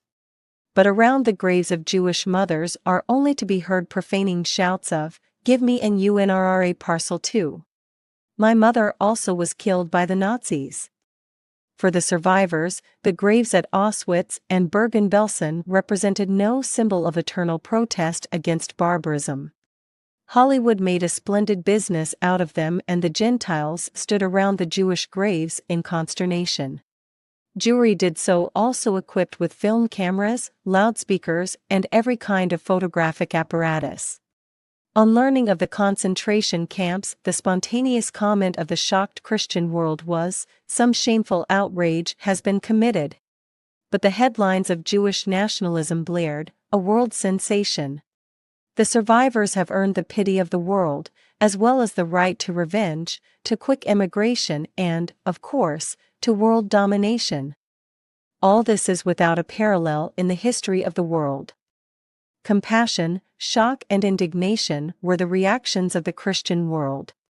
But the Jewish survivor said, "We demand privileges. My mother, my sister, and my father all fell victims to the Nazis." The martyrs rested in their common graves, while the New York millionaire and the small Brooklyn chandler were carrying on business with the halo of martyrdom around their brows and displaying an expression of sadness which could not have been bettered had they themselves been lying in the camp of Bergen-Belsen. Other nations also have their dead and their martyrs, perhaps many more than the Jews. 6 million people were starved to death in the Ukraine as victims of the food-dumping plans of the Kremlin Jews, but the world never awarded privileges to the Ukrainians. Nobody ever gave double rations to the dependents of the victims buried in the common graves of Catton Woods. Nor have the survivors of Brno Death March ever received any compensation. Not one of the perpetrators of the Bromberg, Prague, or Yugoslav massacres was hanged at Nuremberg. 6 million martyrs, announced the Jewish newspapers, the Nuremberg judges, the films, and the radio network. 6 million. The Gentile world recoiled with horror, and nobody dared to raise a dissident voice even when it became apparent that this alleged figure had become the center of a world blackmailing maneuver. 6 million. Cried the Germans in consternation, who knew nothing about the concentration camps until the day of the armistice and over whose heads the scourge of collective punishment was poised menacingly. But were there, in fact, 6 million victims? When General Taylor, the chief public prosecutor at Nuremberg, was asked where he had got this figure of 6 million, he simply replied that the figure was based on the confession of SS General Ohlendorf. During the Nuremberg inquiries, Ohlendorf allegedly said that this was the number of Jews killed. Later it became known that American Jews had extorted this confession from Ohlendorf under torture. Oswald Pohl and Berger, both SS group leaders, were similarly tortured. Forged affidavits were also used to support this unprecedentedly high figure of Jewish martyrs. This figure is also given by Dr. Wilhelm Hodel, a rather strange person in the service of the American CIC, the author of several books written under the pen name of Walter Hagen. He appeared in Nuremberg as a witness for the American prosecution. We learn from Der Weg, 3rd number, 1954, page 203, that his evidence was the only proof regarding the supposition of the murder of 6 million Jews. He was also engaged by the Soviet for espionage, working with 2 Jewish immigrants from Vienna, Perger and Verber, as U.S. officers during the preliminary inquiries of the Nuremberg trials. The intention of exterminating the Jews is usually supposed to be proved by referring to Hitler's announcement made in the course of one of his pre-war speeches. If Jewry unleashes this war, the peace treaties will not find any more Jews in Europe. But the question still remains, how did he intend to solve the Jewish question? In 1939, Sven Hedin submitted a plan to Göring for the expatriation of Jewry from Europe. "The plan is very interesting and practical," said Göring, "and I have pleasure in giving it my support. If it becomes practical, I will gladly be at your disposal." Sven Hedin, Own Auftrag in Berlin. The other project, published in pamphlet form by the party, was to settle the Jews in Madagascar.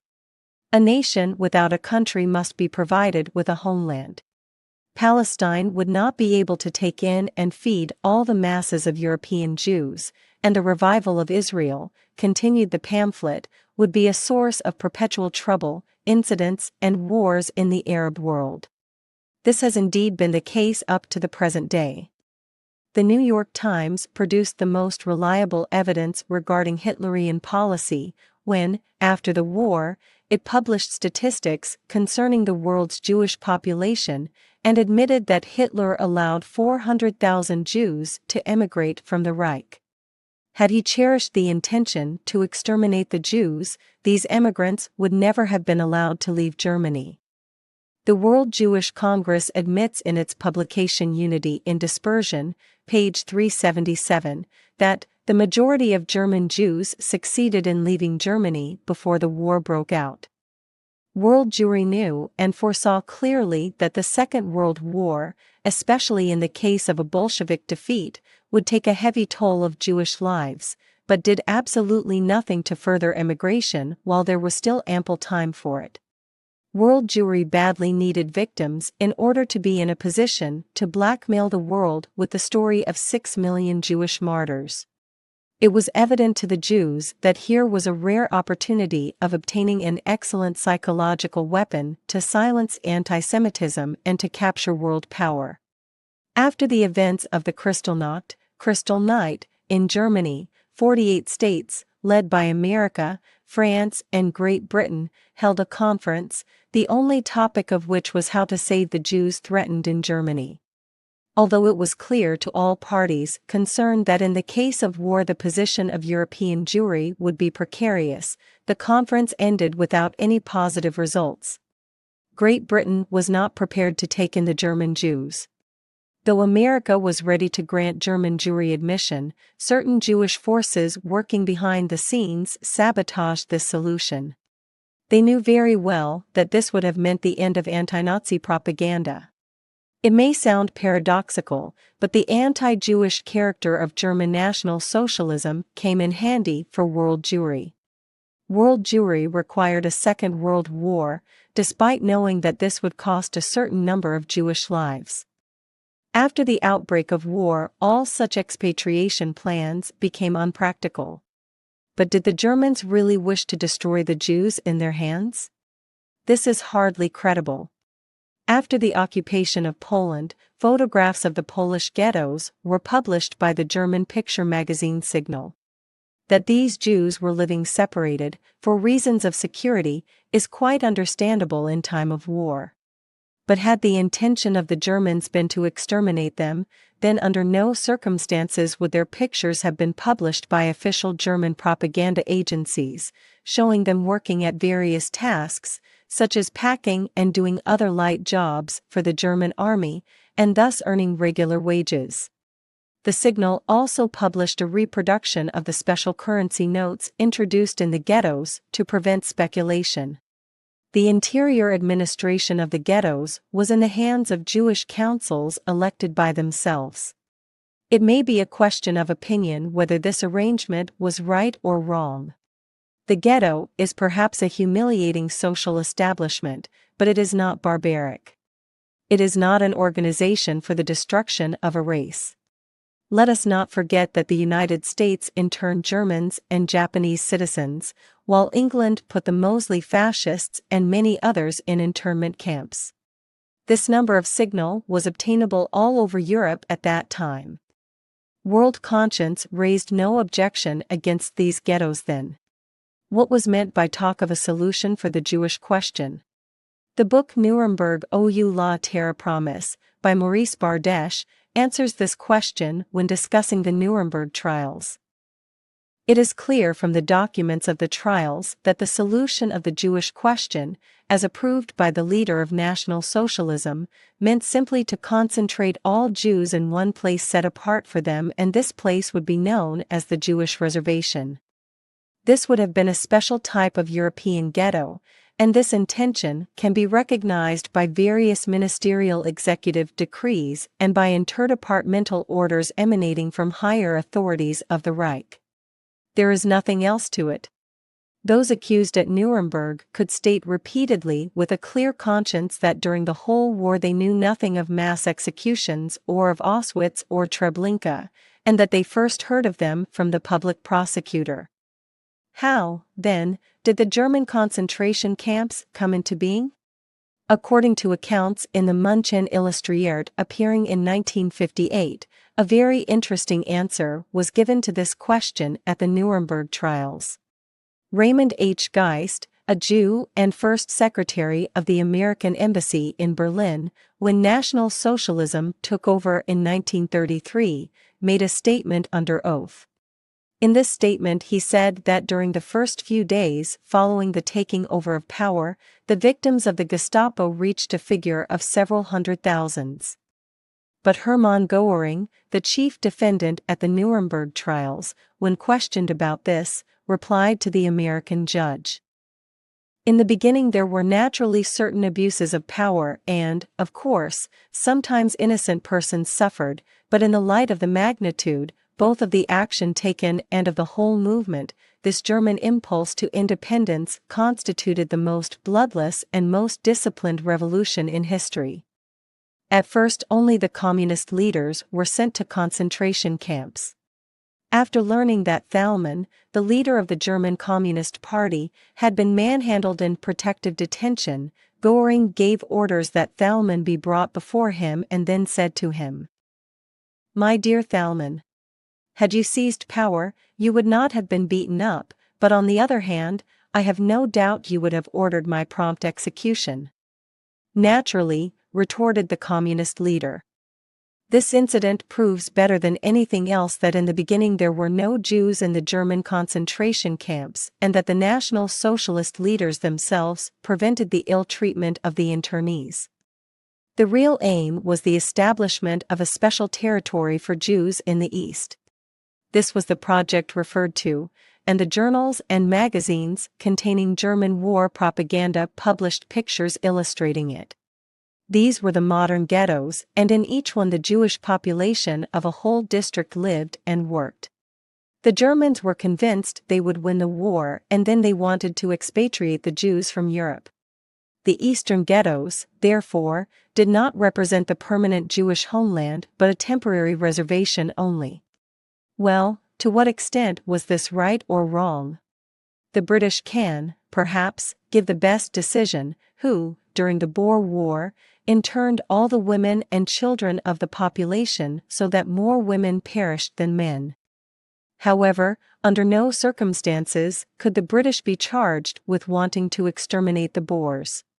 They simply put into effect certain safety measures. It is even more understandable that the Germans should wish to carry out such safety measures, for the Jews never denied that they opposed the Germans with fanatical hatred and that they had no scruples in resisting them either by partisan warfare or by acts of sabotage. Moreover, there was ample basis for these measures under international law, since Jewry declared itself to be a belligerent party. Have the Germans ever had any intention of exterminating Eastern Jewry? There is indirect proof that the Germans never had any such intention. During the air raids and saturation bombing of residential districts, churches, hospitals, and worker settlements, irresponsible people in the war-worn population often voiced the demand that all Jewish workers in the Reich should be regarded as hostages. The man in the street, in his simple, decent way, argued that if Western Jews ordered air raids against innocent women and children, then this outrage made it justifiable for innocent Jewish women and children to be sent to perish also under the carpet bombing. But the party and the leaders never gave way to these demands, though the execution of this policy would only have required giving notice through the radio that the inmates of the Jewish camps would be transferred into the residential districts and non-military targets most frequently bombed, so that they would perish first in the saturation bombing. In the Eastern territories, i.e. in Poland, in the Ukraine and Lithuania, Jewry suffered its greatest losses. But up to 1943 nobody knew anything of the so-called mass murders. these losses were suffered in the Ukrainian partisan warfare, when the Germans were compelled to take hostages. Amongst these hostages there were a good many Jews, as it was commonly known that the Jews sided with the partisans. The great question was whether an army in the field has the right to take hostages during gruesome and murderous warfare against partisans. From the point of view of humanity, this is very doubtful.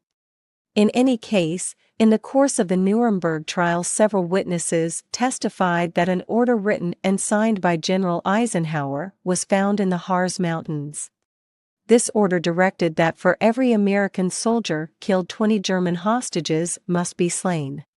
It is also noteworthy that during the Korean War the Americans were compelled to adopt German methods against the partisans. Whole villages were razed from the face of the earth because it was suspected that partisans might be hiding there. On page 25 of Collier's magazine of August 26, 1950, several photographs were published depicting captured partisans and hostages. The caption under the photograph says, "The events of the war show that in Asia very little regard is shown for human life." Southern Koreans suspected of treason were loaded into trucks to carry them to the place of execution. In some cases, their backs were broken before they were shot. In these pictures, the Korean partisans are guarded by American soldiers. Thus it can be seen that Eisenhower, as well as MacArthur, found it justifiable to take hostages. Yet members of the German security forces were sentenced to death for obeying orders of exactly the same nature. It is most interesting to compare events of today with those of the Second World War. We can read almost daily in any newspaper how the British are killing Mau Mau without the least sentimentality. One day 130 die, and on another 34 members of Mau Mau are executed. But world conscience by now merely dismisses these horrors by nonchalantly acknowledging that Britain has to employ these drastic measures to establish order. But there is no doubt that the rebels in the Warsaw Ghetto were at least as ruthless and fanatical as the murderous members of Mau Mau, and Jewry had declared itself a belligerent party and acted as such all over Europe. But Western and Soviet radio networks never missed a chance to stir up the fanaticism of European Jewry. The Jewish speakers of the various broadcasting stations bawling into space from the safety of bomb-proof shelters called down, in fact, the fate suffered by Jews in German hands. The human lives lost in partisan warfare do not prove any intention to exterminate Jewry. The camps were under the constant supervision of the sanitary authorities and regularly inspected up to the time of the invasion of Europe, i.e. up to June 1944. A minimum space of 4 cubic meters was calculated for each inmate. Belsen Camp, near Bremen, accommodated 15,000 internees. This camp was actually a substitute for a prison. The internees were under regular medical care. Those seriously ill were transferred to hospital. The lighter cases were medically treated in the camp. Internees of foreign origin could also receive parcels, just like the Germans. The Office of the Public Prosecutor conducted thorough investigations in each case, and those found innocent were sent back to their own country. But those found guilty were sentenced to death by the military courts and executed. The average number of natural deaths was 200 monthly in 1944. But when saturation bombing paralyzed the transport and communication system of the Reich, the rationing system became more and more chaotic, and in consequence epidemics broke out. The behavior of the camp guards towards the internees became stricter and the mortality rate rose. But despite every handicap, Belsen was not an extermination camp. Why was it, then, shown as a terror spot in the propaganda film prepared by American Jews? What sort of horror propaganda was this? Who is responsible if, as a direct consequence of Allied bombing, a famine resulted? Was it the Germans or the Allies? Which of them caused the highest casualties in the camps? Shem, the underground paper of Jewish nationalists in France, on July 8, 1944, published a noteworthy article describing conditions in the internment camps of Eastern Germany. We should regard these reports as reliable sources of information, for they were given by Jews to Jews and they were based on direct experience. They deal in detail with conditions in the camps of Beislowitz, Kresno, Katowitz-Birkenau-Wadowitz, Meiso, Lager-Oberligenbülow, Waldenburg and their Scienstadt. Life in one camp might appear to be rather hard for the internees, whilst in another it appeared to be more tolerable, and in a third there might be quite good conditions. Generally speaking, the inmates everywhere received strict but fair treatment. The women had to do light household work. The men worked on road buildings and construction, but skilled workers were employed in their own occupations. There is not a word in the report of this Jewish paper about extermination or maltreatment of the internees. Neither is there a word in these accounts about gas chambers, extermination camps, or infanticides. On the contrary, Shem reports that the very young children between 2 and 5 years of age were being sent to various kindergartens in Berlin to enjoy the care of the German Red Cross and Public Welfare Department. How, then, was the world deceived by the fiction of the extermination of 6 million Jews? Where were the gas chamber scenes and the dead bodies shown in the propaganda film Todesmal, Mill of Death, actually photographed? At the end of 1945, new inmates appeared in the concentration camp of Dachau. But these were no longer Jews, but some of the defeated German people, the war criminals. They were ordered subsequently to build various additional auxiliary buildings with the greatest possible speed. But first of all, the horticultural beauties of the camps had to be destroyed because it would be rather difficult for the American cinema-going public to believe that the Jews were suffering amid nice gardens and flower beds, especially when they came to the cinema in the anticipation of seeing horrors. Thus the workers received orders to dig a blood pit with a drain pipe for draining off the blood, because it must be made to appear that here Jewish blood had been flowing in streams. The shower baths, dressing rooms, and reception halls had to be rebuilt so that they should appear like gas chambers. For the sake of achieving this appearance, a special separate concrete structure was built with small porthole-like openings, and these contraptions are still on show today, purporting to demonstrate that the killing death gas was let in through these portholes. The captive workers also received orders to build a special execution yard purporting to show where the victims were shot through the back of the neck. Philipp Auerbach, who became Under-Secretary of State in the Bavarian government, as well as the leader and acting head of German Jewry freed from the concentration camps, had the bright idea that there should be a hanging tree in the camp too. A big fir tree standing in the park was tidied up and embellished, and moreover, to the great luck of Auerbach, this tree had a stout branch projecting horizontally. So the end of this branch was cut off and the remaining stub rubbed with ropes for a long while until it appeared highly polished and capable of providing evidence that every day hundreds of executed Jews had been hanged from this tree. The Jews converted this camp into a chamber of horrors, and a memorial plaque was unveiled, the inscription on which says that 238,000 persons were cremated here. But the crematorium had only 2 furnaces. In order to cremate the alleged 238,000 bodies, these furnaces would have to have been kept going for 3 years without ever stopping, and in this case about 530 tons of human ashes would have been recovered. Relying on the information received from a bribed Pole in 1949, an American Jewish CIC officer started excavations on a large scale in the camp vegetable garden. But despite all his tireless efforts and expense, no ashes or Jewish bodies were found. Small wonder, since one of the 2 furnaces of the crematorium had been built after the war for shooting the scenes from Todesmal. Cardinal Faulhaber, the German archbishop, informed the Americans that, during the air raids on Munich in September 1944, 30,000 people were killed. The Archbishop himself requested the German authorities at the time to cremate the bodies of these victims in the crematorium of Dachau. But, unfortunately, this plan could not be carried out. The crematorium, having only one furnace, was not able to cope with the bodies of the victims, nor could it have accommodated the alleged Jewish bodies either. The only bodies cremated were those of inmates who passed away naturally.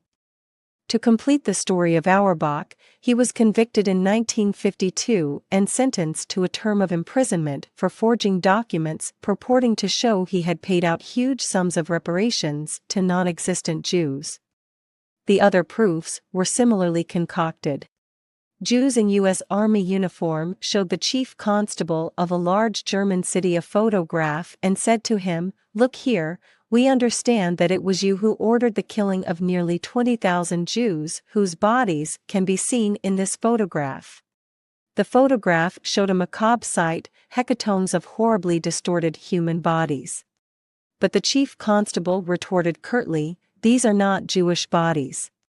These are the bodies of the inhabitants of this city killed in the air raids.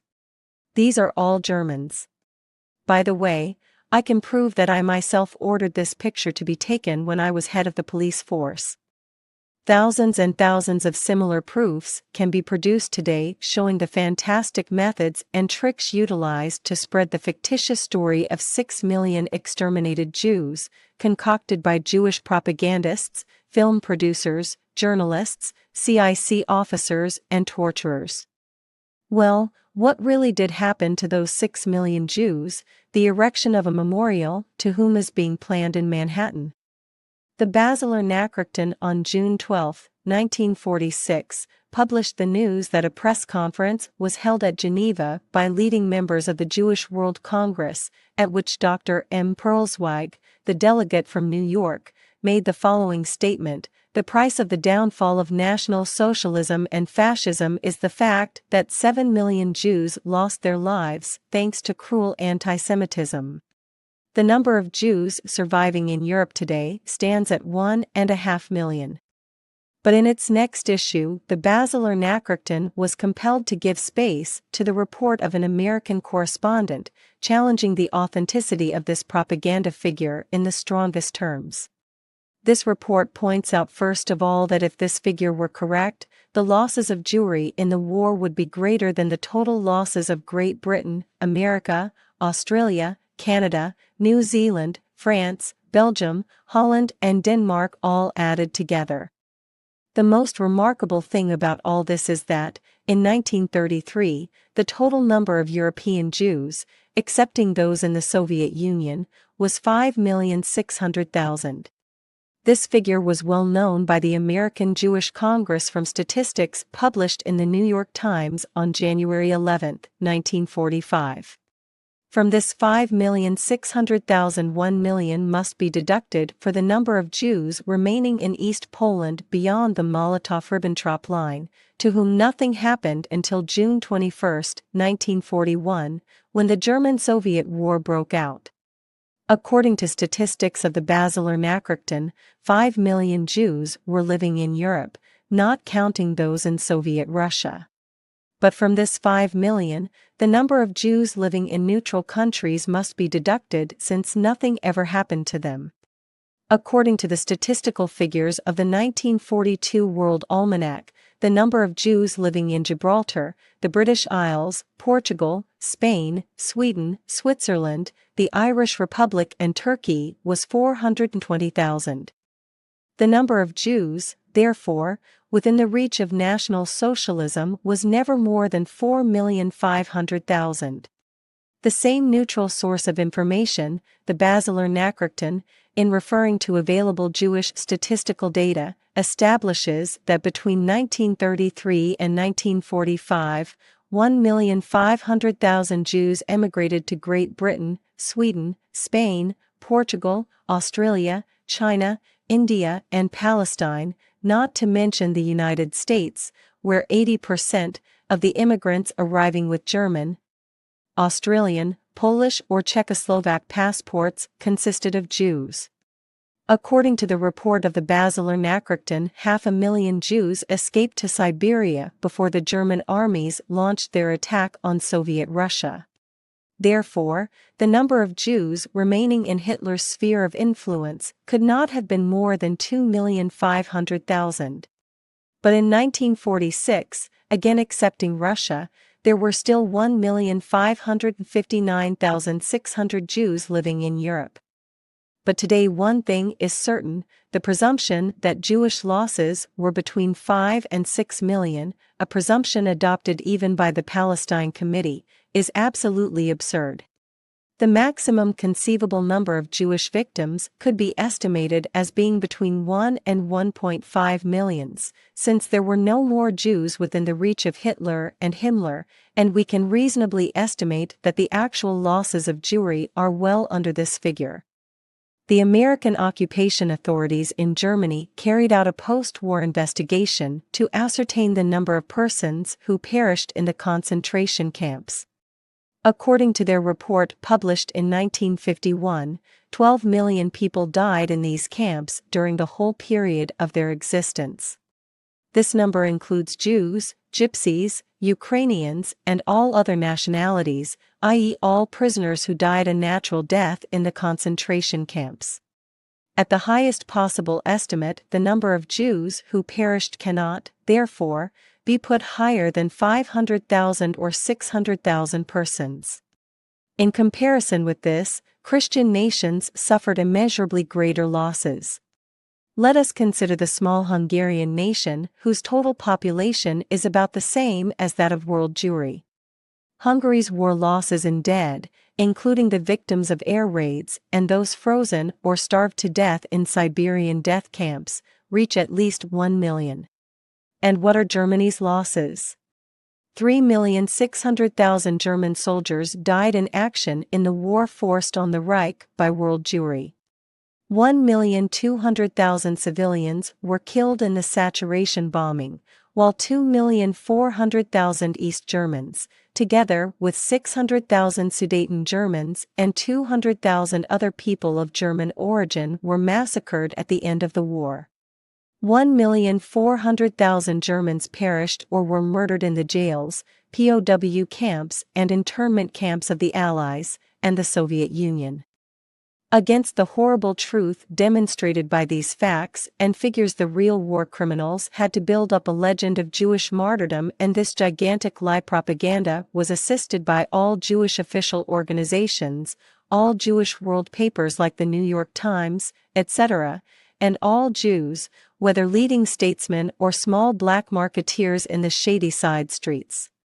The New York Times, in its issue of May 1, 1946, published its notorious statistics, according to which the number of Jewish victims was over 6 million. In Die Neue Zeitung of February 4, 1946, a semi-official organ of the American occupation forces, the Joint Distribution Committee published its statistics, and according to these the number of Jews who perished during the Second World War is estimated at 5,012,000. Both these statistics are masterpieces of juggling and the result of a collection of falsehoods. Their compilers apparently relied on the ignorance of the rest of the world. Churchill has said that there are two sorts of lies: brazen lies and statistics. But these lies represent and combine both sorts. It is revealing that in order to reach the required result, the Jews simply raised their numbers living in Europe in 1939.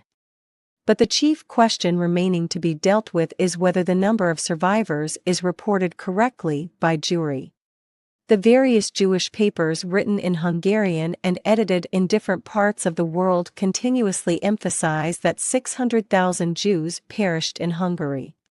In contrast to this, the statistics of the New York Times puts the figure of the Jews who died in Hungary at 200,000, whilst the Central Statistical Office of Budapest, which was from 1946 in sole control of Jewry and the People's Democrats, states that the losses of Hungarian Jews were 120,000. But even the figures of the Hungarian Statistical Office were obtained only by comparing the data of legal death declarations with the statements of Jews returning to Hungary. It is remarkable that in the section relating to Hungary, a dotted line with no figures attached appears opposite Hungarian displaced persons.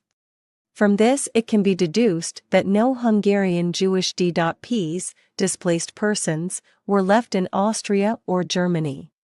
But the truth is that 35,000 Hungarian Jews never returned to Soviet-dominated Hungary.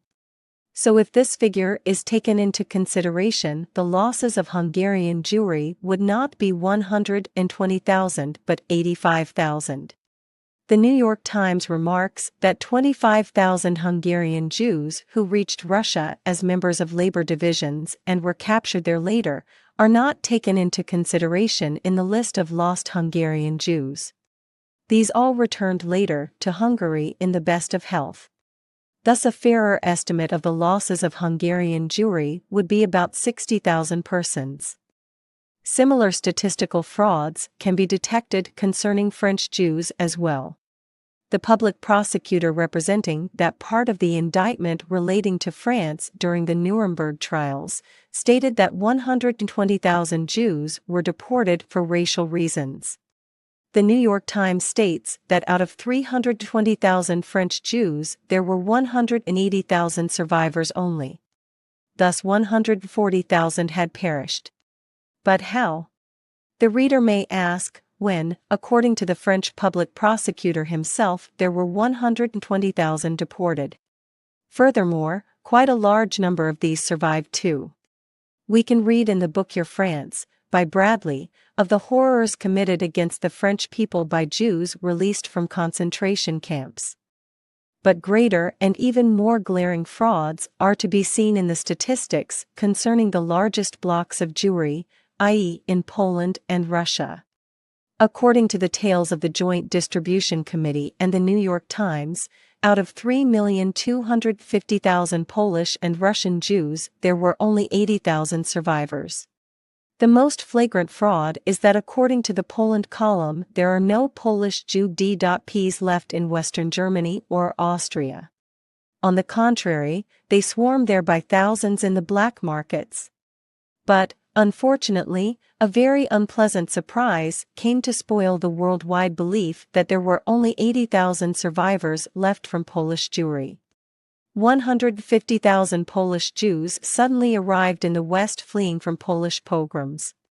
They were spirited away with all haste to Palestine and America.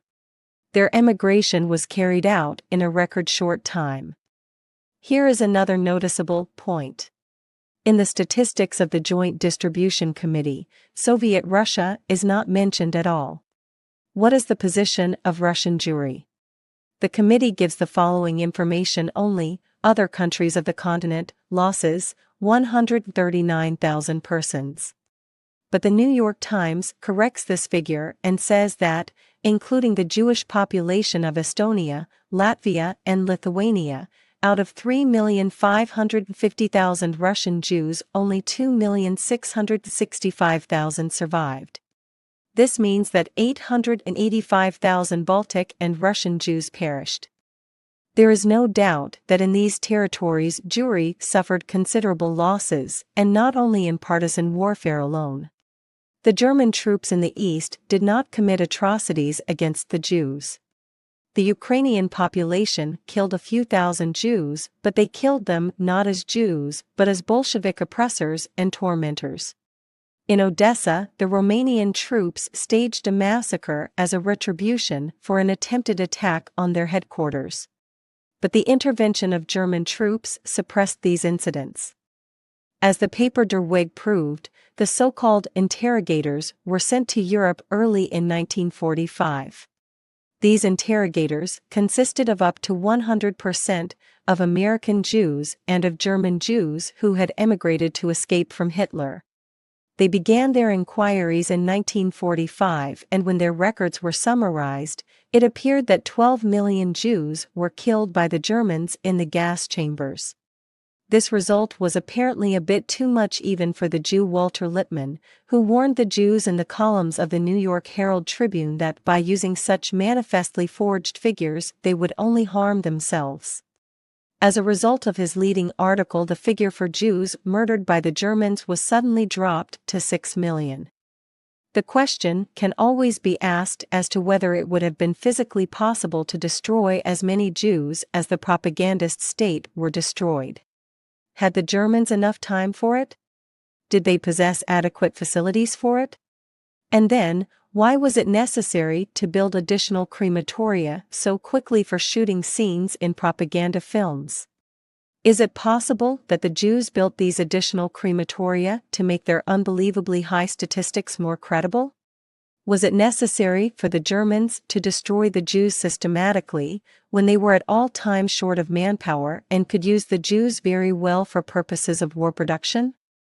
The alleged extermination would not have begun before the early part of 1944.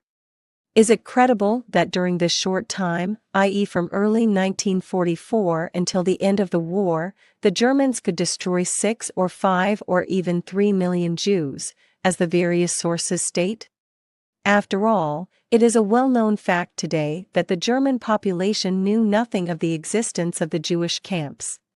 It is therefore unthinkable that the Germans could have staged massacres on the scale of those committed by their enemies on the public squares of Prague. There were only small units on guard duty in the camps, and these were later replaced by camp police, often partly consisting of a few Jews, who kept order and watched over the prisoners. Such an enormous gathering of Jews equal in number to the total German armed forces can hardly be conceived.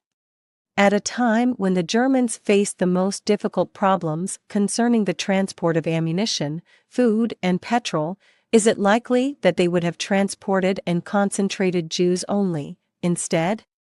Can it be reasonably supposed that the mass destruction of millions on such a vast scale could have been kept secret? Why did the Russian radio remain silent? And why did Western propagandists say nothing about these would-be exterminations?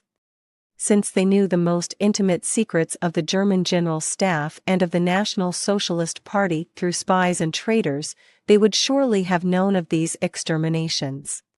Why did they begin to speak of these horrors only towards the end of hostilities? The real truth about the extermination of 6 million Jews must therefore be found behind the Iron Curtain, and behind the purple plush curtains of American politics in 1945. How was it possible for such huge Jewish crowds to appear in Czechoslovakia, in Poland, in Hungary and Bulgaria in the autumn of 1945 and the spring of 1946 that the populations of these countries had to face a second occupation? An apparently authentic Jewish witness gives the right answer to many of these questions. He is Louis Levine, president of the American Jewish Council for Russian Relief, who made a post-war tour of the whole of Soviet Russia and subsequently submitted a full account of the status of Jews in that country. At the outset of the war, said Levine in Chicago on October 30, 1946, Jews were amongst those first evacuated from the western regions threatened by the Hitlerite invaders, and shipped to safety east of the Urals. 2 million Jews were thus saved. Here, then, are the 2 million Jews written off as dead, and enrolled among the 6 million martyrs for world publicity and for evidence at the Nuremberg trials. After the war criminals were executed, these 2 million Jewish refugees came out of their hiding places behind the Urals and from other safe spots in the Soviet Union. They emerged as fully fledged ruling class Bolsheviks to take over power in the countries pushed behind the Iron Curtain. What happened to the rest of them? Where are the other dead Jews? The unbelievably rapid growth of the Jewish population in America, Canada, and South America gives a further answer to this question. We have already referred to those Jews, about 1.5 million in number, who emigrated from Europe in 1945. We also happen to know that 41,000 Jews, with the help of influential relations and sworn affidavits, were successful in emigrating from Europe direct to America before the Displaced Persons Act was passed. We have also mentioned that before and during the Second World War, 27 to 50%, and even sometimes as much as 80%, of immigrants to the U.S. consisted of Jews. During the next 5 years directly following the Second World War, another flood of Jewish immigration was sweeping through America. They arrived either as D.Ps or as ordinary immigrants from England and France, or perhaps as luxury passengers from behind the Iron Curtain. They came wearing the badges of Christian organizations such as the Catholic Welfare Conference or the World Church Service. Some came with their papers in order, others with forged passports. Jewry had a larger share in the DP quota than all the other nations together. But this did not satisfy Herbert H. Lehman, the New York senator, who stated that the Displaced Persons Act was anti-Semitic. But the immigration authorities at the ports of New York and Boston and the officials at American consulates were far from being anti-Semites, for they were, almost exclusively, Jews. According to the latest statistics, the total number of world Jewry is about 15 million. But if this is the case, it is absolutely impossible for either 6 million or even 1 million Jews to have been destroyed. The number of American Jewry has risen by almost 2 million since the war. Before the war, Jewish synagogues had only 4,081,242 active members. The atheists, agnostics, converts and communists who regarded themselves as Jews on political but not religious grounds are not included in this figure, which, in any case, must be regarded as unreliable, since it was prepared with the sole view of furthering Jewish interests. But we can demonstrate the tremendous increase in the number of the American Jewish population from the figures contained in the linguistic statistics, which, in any case, are more reliable than those relating to creed and religion. According to these, 2,270,000 persons speak Yiddish in New York alone, and the 1950 statistics of the Jewish World Congress tell us that the total number of Jews in the world only amounts to 11,473,353. But despite this statistical figure, it appears to be quite definite that the Jewish population of the United States has reached the figure of 7 million. It is likely, however, that Dr. Cecil Roth, Jewish historian and reader at Oxford University, has reached the most accurate conclusion. This courageous historian and Jewish leader read a lecture in the B'nai B'rith Yehuda Synagogue at Kansas City on March 18, 1952, in which he stated that 2/3 of the world's Jewish population lived in the United States. According to Cecil Roth, the total of the Jewish world population, including secret members, is 10 million. Edmondson, I Testify, page 57. The Jewish dead, as represented by the faked figures of the Nuremberg sham statistics, are, in fact, living either behind the Iron Curtain of the Soviet or behind the purple plush curtains of Rooseveltian politics. Thus these fraudulent statistics multiply by 10 the actual figure of Jews who perished in the Second World War. The UN never dared to hold an impartial inquiry into the case of the alleged 6 million Jewish victims, and Germany, while she lived under military occupation, had no chance to publish the official statistics in German hands relating to the concentration camps from which the true facts could be ascertained. Nevertheless, the lists containing the names of the inmates of the various concentration camps, together with all other proofs, are there in the archives of the federal German government. Why is it that the Germans dare not publish them? Because if they did, the world conquerors would thereupon bring about an immediate crash of Germany's fantastic financial recovery. This propaganda figure was needed to secure the sympathy of the world. By raising the number of martyrs, world conquest was rendered easier and the Gentile peoples could be terrorized more. Had world Jewry stated the plain truth and given the correct figures of the Jewish victims, it would have scored a moral victory in this debate. But with its lies, it has dissipated its greatest moral asset and gambled away the sympathy of the world. Hundreds of thousands were tortured in a frenzy of revenge for the ill treatment of Jews. Yet the number of Jewish victims in Europe today is much higher than the number of Jewish martyrs under the Hitler regime. A day will come when history will decide who were the real tormentors of Jewry and who treated them most barbarously.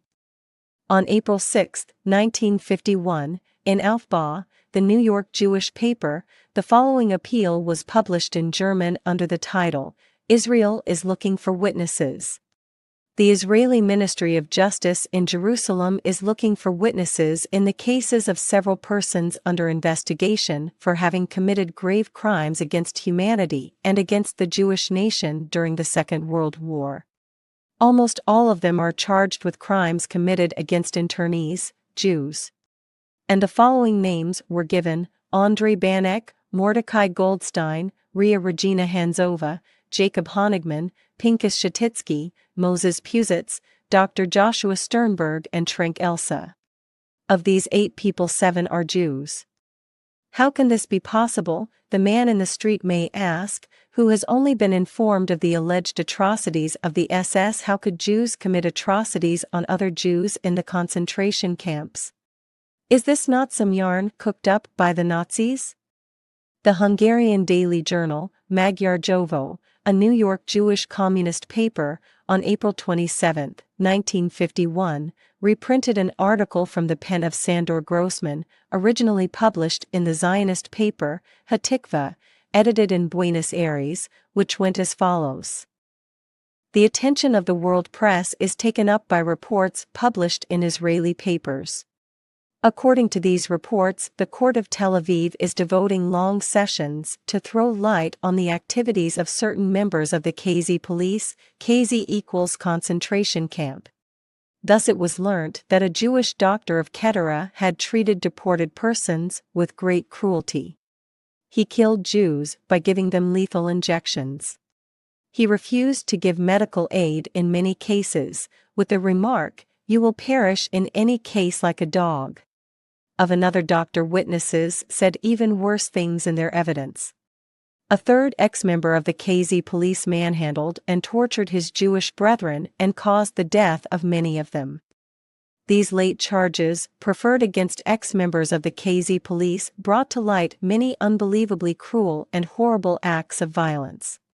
It is the crime of a decade of official Jewish leadership that a social class has been permitted to develop whose members are ready to undertake anything, however unscrupulous, surpassing even the most horrible mental aberrations of the fascist thugs, and to gratify their selfish instincts by torturing and crippling their own blood brothers and sisters. We have not to go far either in Hungary or in any of the other fascist countries to find the chief culprits, the educators of the KZ police and their predecessors. These men were always well in the forefront of Jewish religious communities and offices and of Jewish social organizations. No biased anti-Semites are writing this, but a Jewish nationalist in the columns of a Jewish paper. And though the complete list of similar cases is not in our hands, it will be worth our while to note 1 or 2 of them here. On page 4 of the December 1946 issue of the Social Democratic paper Népszava of Budapest, the following article appeared. It was entitled "The Horrible Deeds of Flogging Nelly" and continued. The People's Prosecutor indicted Mrs. Moore Klein, a clerk in the People's Court. According to information received as a result of the inquiry made by the People's Prosecutor, the accused, Mrs. Moore Klein, was known by the 800 unfortunate people under her charge in Bergen-Belsen by the nickname of Flogging Nelly. She always took good care to conceal both her name and origin and caused the death of all those who could unmask her. According to the indictment, Flogging Nelly was a block commandant, and committed her outrageous deeds in this capacity. In the depth of winter, she ordered the women to line up naked in front of the bath house and made them wait several hours both before and after their baths. By this exposure, she caused the death of many women under her charge. She ill-treated one of the deportees, a girl called Magda Lowy, who was not in her block and thus not under her charge, by flogging and hitting her for half an hour continuously, until the girl was hardly recognizable, being covered with wounds all over her body. Flogging Nellie often poured scalding drinks over the unfortunate internees so that they suffered in consequence from severe scalds and burns. Instead of distributing the food issued for her block, she stole it, and thus the number starved to death was several times more than in any of the other barracks. She failed to distribute those provisions most required during the cold winter of 1945, allocating them instead for her own gain. Mrs. Moore Klein was sentenced to death by the People's Court and so was the only real war criminal who paid the penalty for her crimes. Another Budapest paper, Világ, The World, gave an account in 1947 of a similar case under the title, "She Flogged Her Comrades in Auschwitz." The paper records that Tigress Clara was captured in one of the fashionable restaurants. The account continues, this sadistic woman was the commandant of Barracks No. 7 at Auschwitz camp. According to the depositions of several witnesses, this woman, who was 25 years old, went about with a cudgel in one hand and a whip in the other. She flogged the deported women mercilessly and for the smallest misdemeanor ordered them to lie prostrate and have a heap of bricks loaded either on their breasts or on their backs. She also compelled hundreds of young girls and older women to remain on their knees for hours until they fainted. As was proved at Nuremberg, the SS guards were detached from the internment camps towards the end of 1943 and in the early part of 1944. In the camps, apart from the commandant's personal staff, only the Jewish KZ police and the block commandants were left. If the time ever comes when the truth is told, the world will learn who were the real torturers of Jewry and what happened to the 6 million wandering Jews. Chapter 12. Spiritual and Economic Persecution. 6 million ghosts, a grandiose legend of murdered Jews, served as a great capital investment for the world conquerors. We do not wish to whitewash anybody or anything, and we willingly acknowledge that even if the number of Jews who perished during the Second World War were only 600,000, this would constitute as big a crime as if the number had been 6 million. But then, the Prague murders of Sudeten Germans, the killing of the Romanians of Moldavia, of the Greeks, and of the Hungarians, etc., etc., were also big crimes. These crimes became really sinister when a propaganda tale multiplying the actual figure of the Jewish victims by 10 was used not only to carry out an Old Testament revenge, but also to serve as an excuse for renewed world terror. For this terror to become firmly established, it was not enough to merely kill physical bodies at Nuremberg, because the spirit had to be murdered too. Not only the spirit of German Nazism, but the spirit of Christianity. In the spiritual Nuremberg, the real accused were not Göring Rosenberg and the other leaders, but the person of our Lord Jesus Christ himself. In 1946 a Jewish conference was held in Switzerland, and on its agenda, amongst other things, was a proposal to amend the New Testament in those parts where it pictures Jewry unfavorably, and it was suggested that all the available copies in the world be confiscated. Maurice Bardesh, Nuremberg or the Promised Land. At the same time, Amsterdam Jews wanted to stage a retrial of Christ before the court of Jerusalem in order to rehabilitate him. And just about this time a new attraction was being prepared at Hollywood. The world press reported that a new film of Christ was being shot with the bandy-legged Charlie Chaplin in the title role. Meanwhile, Jewish rabbis were demanding that the singing of Christian religious songs in the schools of the U.S. be forbidden because their sensibility was hurt. Anna Rosenberg, the Assistant Under-Secretary of War, would not allow crosses to be placed over the graves of soldiers killed in action during the Korean War if these cemeteries contained any Jewish dead. The deaf and half-blind Knut Hamsun, one of the greatest European writers of our age, was a typical victim of the spiritual terror. Although 85 years of age, this celebrated and widely respected man was silenced by confinement in a lunatic asylum. Knut Hamsun sided not so much with Nazism as with German ideology, for he himself was descended from pure Germanic ancestry. But the very fact that a world-famed intellectual authority endorsed the conceptions of National Socialism was intolerable to Jewry. In any case, it was not possible to present Knut Hamsun to the world as an uneducated, ignorant lout, and similarly the other great German genius, Sven Hedin, could not be passed off as an SS man or a gutter snipe. Therefore, the grey-haired 85-year-old Knut Hamsun was dragged before the Norwegian court on a charge of treason. He was sentenced to 30 days jail, together with his wife, just for the sake of branding him. He who is not a servant of the world conquerors is a guilty man. He is guilty because behind him looms the shadow of 6 million Jewish martyrs. But the great writer, undaunted, speaking on behalf of the prosecuted and hanged Christian European elite, defiantly stated, "I can wait for another occasion and for another court.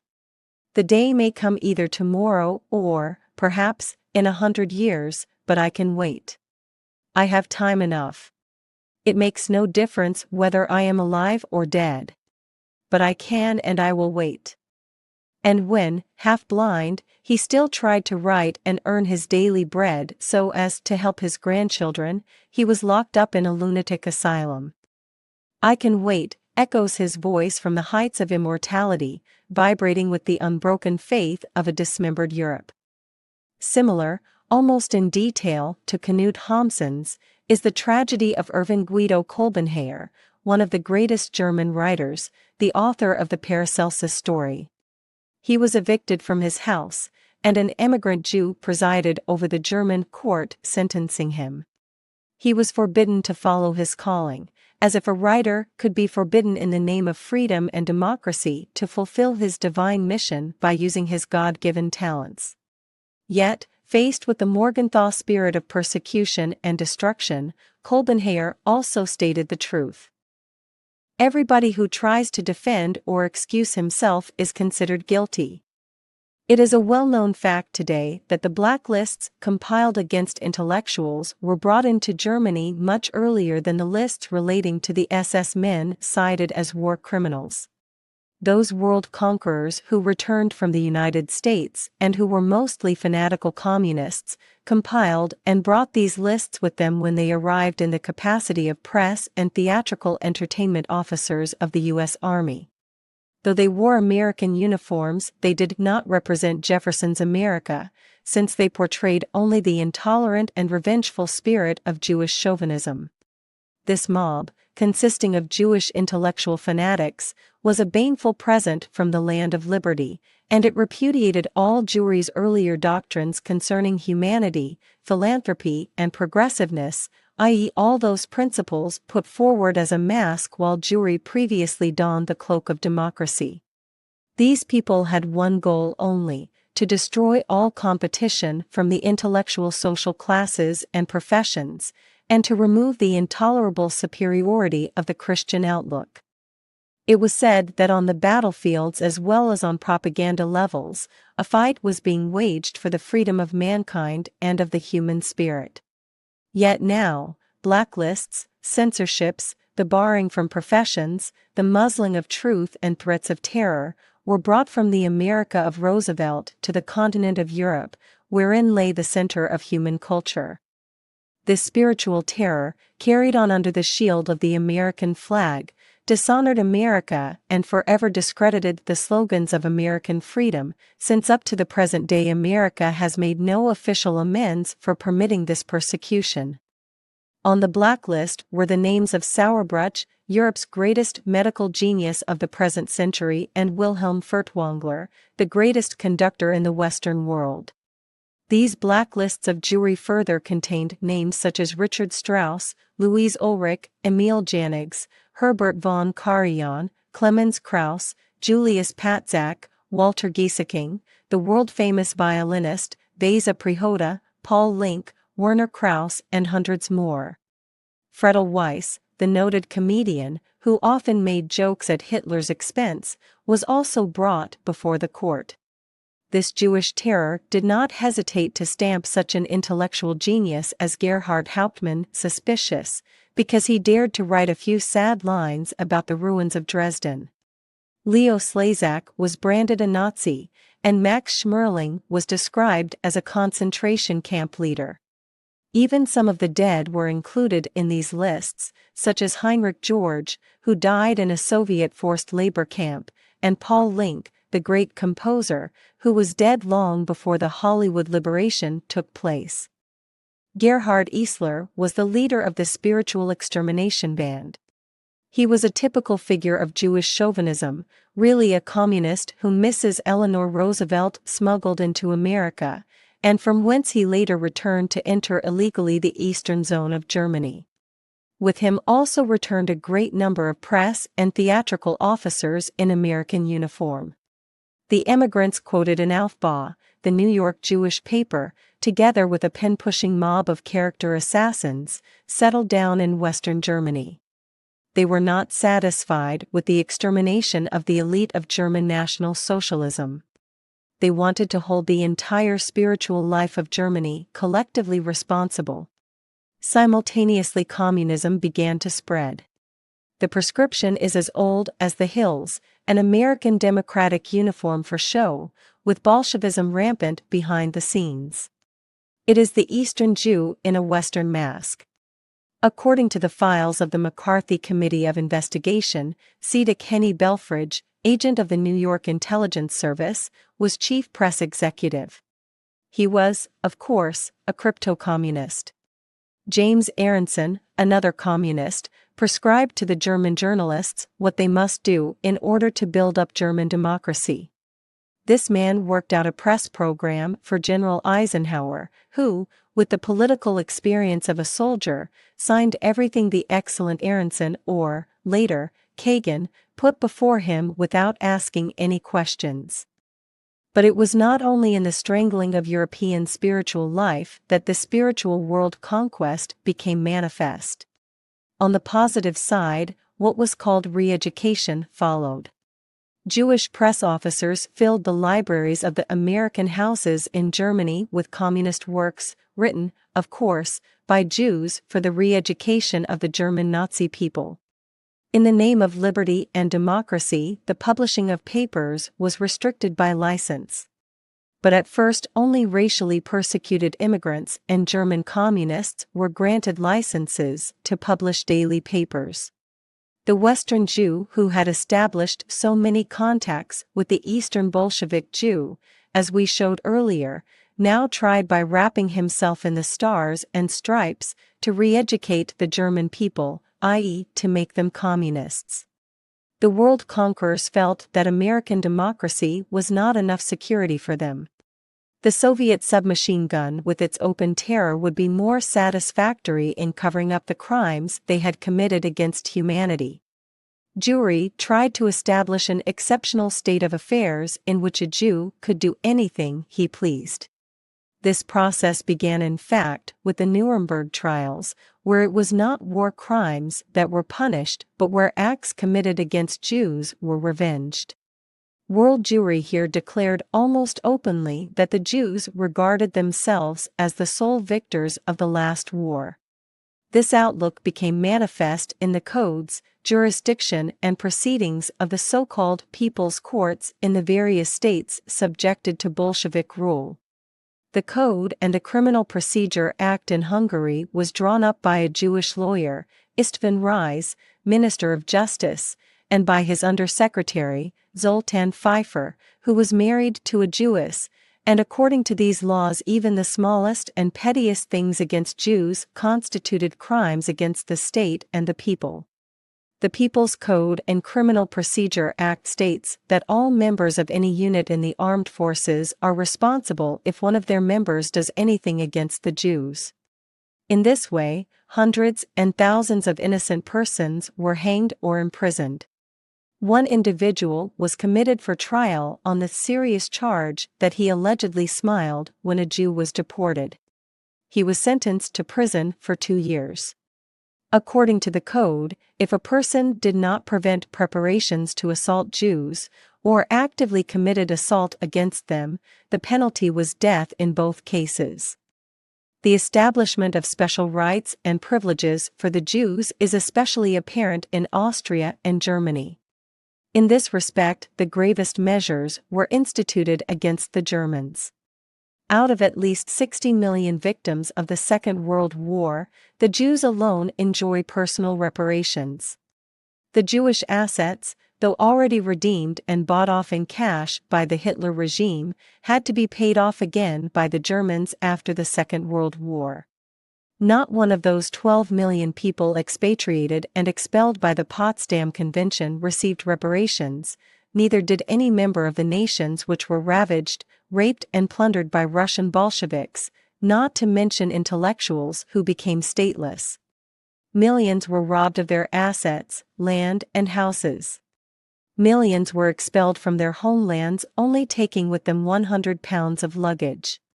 But nobody, neither UNO nor the League of Human Rights, ever suggested that these victims should be compensated. The Arabs expelled from their homes in Israel never received any reparations either. Those prisoners of war who, against all conventions, were kept in captivity or as ordinary slave labor for 8, 10 or more years after the end of the war, received no reparations either. In contrast to this, the IG Farben industry was closed down and the heir to Krupps was punished for having on their payrolls, on normal rates of pay, so-called displaced workers, amongst them a few Jews, whom they had to employ in their factory under the order of the German government. But Jewry received compensation in plenty, not only by the multiple repayment of losses actually suffered but by the systematic plunder of the defeated people. The legend of the 6 million dead Jews gave Shylock the rights to his piece of flesh, but this was to be cut out of the body and national finances of the defeated nations again and again. Those Jews freed from the concentration camps had occupied the houses of the German people as early as 1945. They plundered and wasted the contents of these model apartments in the beautiful German worker settlements. Then, on the basis of the Reparations Act, they extorted a multiple of the costs of their own flats from the poverty-stricken German people. They picked up the cash grants from IRO, from UNRRA, from the defeated nations and from the victorious nations, which were paid out to the persecuted. The greater part of the costs of the Israelite war against the Arabs was met through selling the stocks of UNRRA and IRO on the black market. Thus they defrauded those non-Jewish Ukrainian, Russian and Polish refugees who, like themselves, were displaced persons too. But with all this they have not reached the end of blackmailing the world. The Israeli government obliged the West German government to undertake to pay as reparations 3.5 billion marks to Israel, a state non-existent during the Second World War. The Israeli Reparations Committee adamantly demanded the redemption of Jewish assets confiscated before and during the war. Possibly the Germans themselves do not know how many times these Jewish assets were redeemed and paid for.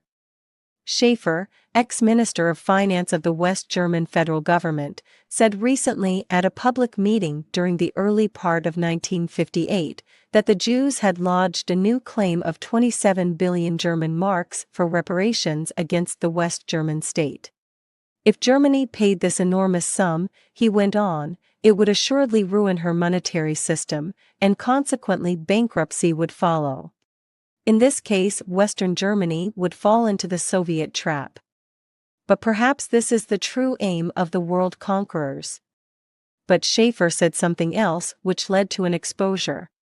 He said that as apparently 40 to 50% of the reparations being paid out only covered legal fees, nearly half the reparations went to lawyers. This whole question came to a head in connection with the $41,000 reparation awarded to Sarah Katz. One of her lawyers, a Mr. Grieve, received out of this sum $9,069 for his fees. The trouble started owing to the fact that this Mr. Grieve was not only one of the lawyers in the case, but also the president of the Reparation Committee in the Bonn Parliament. He belonged to the Social Democrat Party, SDP. Jacob Deal, a Christian Democrat MP, began inquiries into the activities of Mr. Grieve, and thus it came to light that this brave Marxist patriot had so far collected $30,000 in fees, in connection with Jewish reparation cases handled through his office. All over the world and especially in America, certain lawyers ganged up by forming their own kolkhozas, with the aim of squeezing more money from the West German state. These lawyers and solicitors all enjoyed the support of Jewish world organizations and were thus in a position to inspire terror and exercise pressure on the German authorities. The rest of this scandal consists of the fact that Jews could claim reparations by simply signing an affidavit under oath, and so thanks to many forged affidavits the West German state is being robbed of many billions of marks. When a journalist asked one of the leading officials of the Reparations Commission what kind of injury, illness or bereavement had to be suffered to enable a person to receive, say, $10,000 in reparations, the official answered, "Including blood circulatory disorders, we pay up for every possible illness even when the sick persons have not been persecuted at all." Jacob Deal, the Christian Democrat MP, found out in the course of his inquiries that reparations were even being paid out to those communists and professional criminals who had been sent to prison for ordinary crimes. It will be difficult to hush up this scandal now, for Jacob Deal also emphasized that the Social Democratic Party of Germany wishes to drain away the money allotted to cover the training and equipment of the divisions West Germany undertook to contribute to the North Atlantic Treaty Organization. Thus the plan of world Jewry becomes clear and understandable: to blackmail the West German state with false affidavits and, by means of very high legal fees, to rob the Germans of the funds which should serve for the rearmament of the new divisions. Thus the German worker will become an eternal payer of taxes to world Jewry, the unification of Eastern and Western Germany will be prevented, and the way paved for inflation and Bolshevism. Naturally, world Jewry lost no time in stamping Jacob Deal as an anti-Semite for unmasking the greatest blackmail of all time. The reparations blackmail is not the only type of extortion practiced, there are many others. The German newspaper Der Weg, edited in Argentina, in issue number 6 of 1954, furnishes shocking statistical details concerning the horrible robberies committed to the detriment of Germany. Up to May 1945, the Allies destroyed goods and property to the value of 320 billion DM, and the German population suffered a loss of 15 billion DM from looting. Under the pretext of denazification, various assets were confiscated to the tune of 108.5 billion DM, whilst by means of the many forms of indirect confiscation, as well as through the activities of an American export organization known as JEIA, and further by seizure of the German commercial fleet, further damage was inflicted in the region of 1381 billion DM. Moreover, through the currency reform, the German population suffered a loss of 198 billion DM. The occupation bank notes issued by the Allied powers represented a further loss of 46 billion DM, which the German taxpayers had to shoulder. On the dis-annexed territories, the losses of German citizens reached the sum of 457 billion DM. The dismantling of the German factories presented a loss of 10 billion DM, whilst the ruthless deforestation of German forests by the French resulted in a loss of 14 billion DM. The artificial price fixed for coal has resulted in a loss for the Germans of another 84 billion DM. but the most characteristic damage inflicted was the robbing of patents. German inventions fell almost exclusively into the hands of the Jews, and American Jewish firms made a haul of 78.5 billion DM by exploiting German patent specifications, the files of which filled 2,000 wagons. The amount of wages owed to prisoners of war are estimated to be as high as 11.5 billion DM, whilst the Germans shouldered transportation expenses of 72 billion DM. During the period of the occupation, there were 305,000 half-caste babies born, whose keep has so far cost the German taxpayer 135 billion DM. The confiscated German assets abroad represent a loss of 18 billion DM, and although the Germans had to repay any Jewish assets confiscated by them several times over, the U.S., on direct intervention by Jewry, refused recently to return seized German assets. In acting thus, the U.S. repudiated its professed principles relating to the inviolability of private property. The Germans had to pay also more than 15 billion DM on old debts originating from the Versailles Treaties, and they were charged 8.6 billion DM on the Marshall Plan. The West German state has so far paid the Jews 9.5 billion DM reparations. The big American Jewish capitalists yearly pocket a profit of $2 to $3 billion out of the proceeds of German patents alone. More than 100,000, at one time 500,000, Jews received 300 DM monthly for sitting in concentration camps during Hitlerite times. As proceedings against Orbach proved, this compensation was paid out in many thousands of marks to Jews who in fact did not exist at all.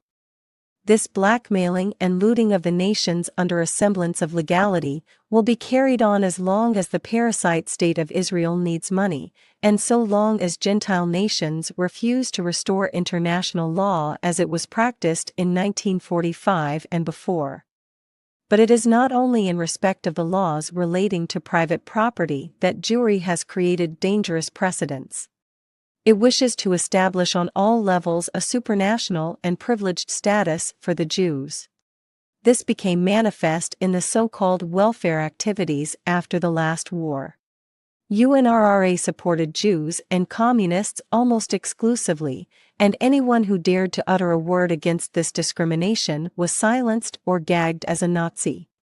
UNRRA did not concern itself about the welfare of Gentiles who had been in the same camp as the Jews. IRO usually made the emigration of stateless persons dependent on what they thought about the Jews. The regulations of IRO were made to serve such questions as, had he helped persecuted Jews? Had he sabotaged the work of his own government? Had he ever made any anti-Semitic statement, or had he ever written any anti-Semitic article? The screening of the immigrants was mostly carried out by Jewish consuls and a consular office staff. They did their utmost to keep the number of Gentile immigrants to the United States as low as possible. The work of IRO was the manifestation of perfect collaboration between Eastern and Western Jews.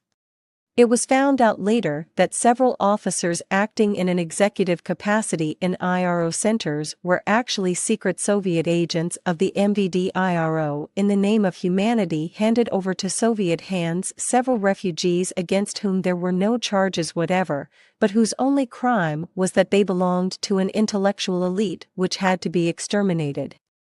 Jewry has established a most dangerous state of affairs regarding civic rights and the laws of naturalization, especially since Israel came into being as a separate state.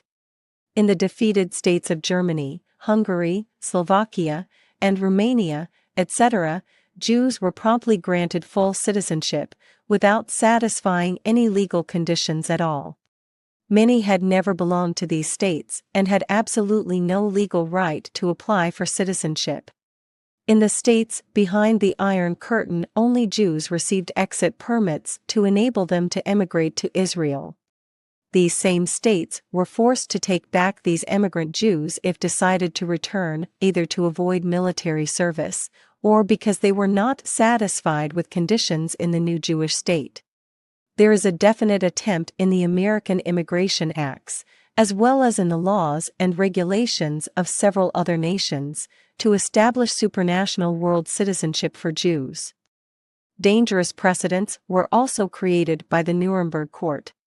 Maurice Bardesh points out that the concept of having a native country was discarded.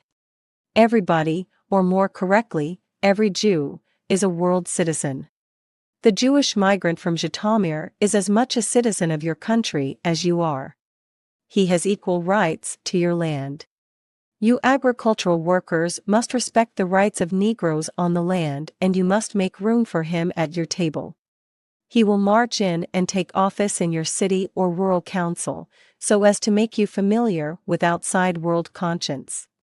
His sons will, perhaps, become masters over you, and they may sit in judgment over your sons.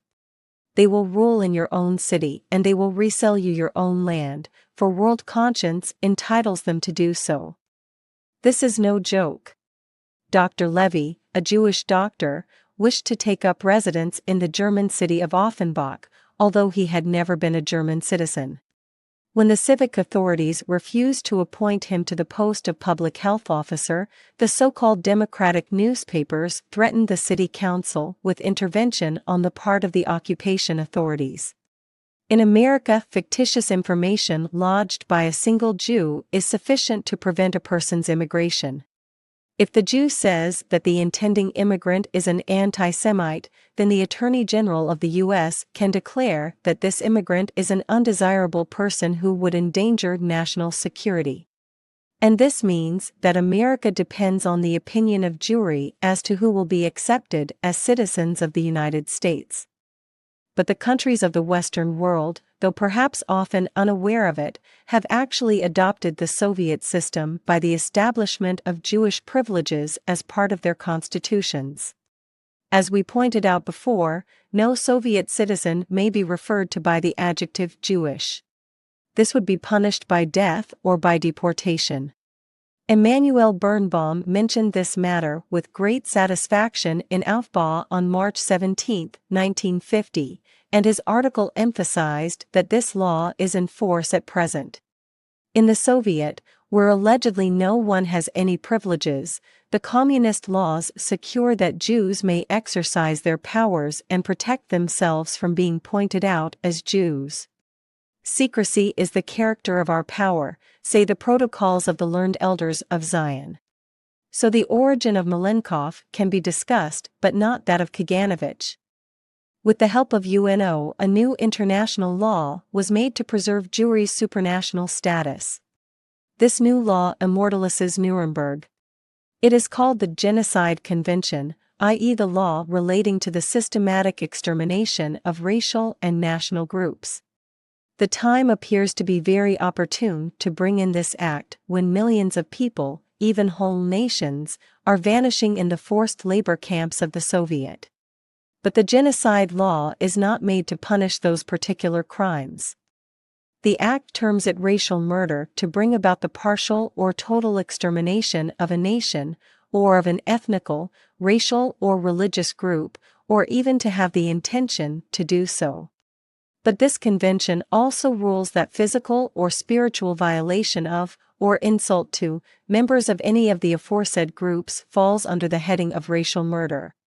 Of course, it was only natural that UNO should have forgotten to apply this new law in connection with the Hungarian uprising and fight for freedom on October 23, 1956. With this genocide convention, all liberty was suppressed, including freedom of speech and the right to hold public meetings. If anybody objects to the terrorism of the Jewish communist leader or does not hold a good opinion of Jewry's world government or of the public activities of Mendes France, Frankfurter or Morgenthau, he can be promptly convicted under the Genocide Convention for spiritual violation of, or insult to, the respective ethnical or racial group. This is termed racial murder and is punishable with 5 years of prison in any part of the world. This, of course, supposes that it is the protection of the Jews which is in question, for naturally Chinese, English or Arabs, etc., can be violated or insulted spiritually with impunity. This law offers unlimited possibilities for terrorism. The city of Cincinnati, Ohio, U.S., adopted Munich as her sister city. American Jewry protested immediately against this, stating that Munich was a hotbed of Hitlerism. Thus the beneficial action of Cincinnati welfare organizations would amount to a violation of Jewry. Therefore, according to the Genocide Convention, Cincinnati must be wiped off the face of the earth like Sodom and Gomorrah, or perhaps like Dresden and Hiroshima. On the basis of the Genocide Convention, Ahasuerus and Shylock can be banned from literature, and Dickens' story of Oliver Twist in both its book and film forms must be prohibited, for it incites to murder against usurers, and spiritually insults the sensibility of Jewish nationalists. Auerbach, the Jewish commissar, with whom the German people were saddled and who, when unmasked, took refuge in suicide to escape from the crimes he committed, had banned the Ahasuerus story from German school books for its anti-Semitism. The reason given was, after Auschwitz, this untenable biblical Jewish legend cannot be tolerated. Gentile children may only be taught what the Jewish censorship passes as appropriate. The Genocide Convention, though supported by Felix Frankfurter and Robert M. Kempner, the Jewish public prosecutor at Nuremberg, nevertheless encountered grave criticism. Certain clear-sighted people in American public life drew attention in public meetings to the fact that the Genocide Convention was not only tyrannous and treacherous but also constituted a sort of permanent war against the American people. Mervyn K. Hart pointed out that, Genocide Convention or not, Palestine Zionists murdered all the men and women in the Arab village of Deir Yassin and got off scot-free without any charges being raised because they were Jews. He emphasized that once the Genocide Convention were enacted, the slightest reference to a single member of a certain racial or religious minority would constitute a criminal act. James Finucane, a delegate of the National Council for the Prevention of War, said that Quebec, Yalta, and Potsdam were racial murders under the American flag. The fact that the Genocide Convention was the work of the Morgenthau Group serves as the best proof that this racial murder law was intended to be nothing else but an exclusive privilege for Jewry, as well as a means, approved by UNO, of exercising world terror. A permanent war against the American people. Agnes Wather described it. A permanent fight against spiritual freedom. A privilege, in the shadow of which Arabs, Frenchmen, Germans, and Romanians, etc., can be murdered with impunity. The Genocide Convention, not applied, of course, against leaders of countries behind the Iron Curtain which are run by the Jews, must be viewed against a sinister background of events showing how Jewry attempts to silence all dissenting opinion. It is generally known today that blacklists compiled by Jewry are lodged even with so-called Gentile publishing houses. Thus no work can be published by an author whose name is not good from the point of view of Jewish nationalism. Anyone appearing in a film or play disliked by Jewry will never be able to appear again in any role, however talented an artist he or she may be. Veit Harlan, the director of Jewsus, was acquitted by all the courts. Nevertheless, Jewish organizations still prevent his showing social films which could damage them. Many Jewish organizations protested against the showing of the English film Oliver Twist. At the same time, the Jews accused certain American religious organizations of anti-Semitism, because they wished to ban the showing of Ingrid Bergman and Rossellini's blasphemous film about Christ. Jewish organizations again protested because an American publishing company edited Dostoevsky's political essays. Amongst these are a few masterpieces dealing with the Jewish problem. Gieseking was expelled from the Land of Liberty because he gave concerts during the Hitlerite era.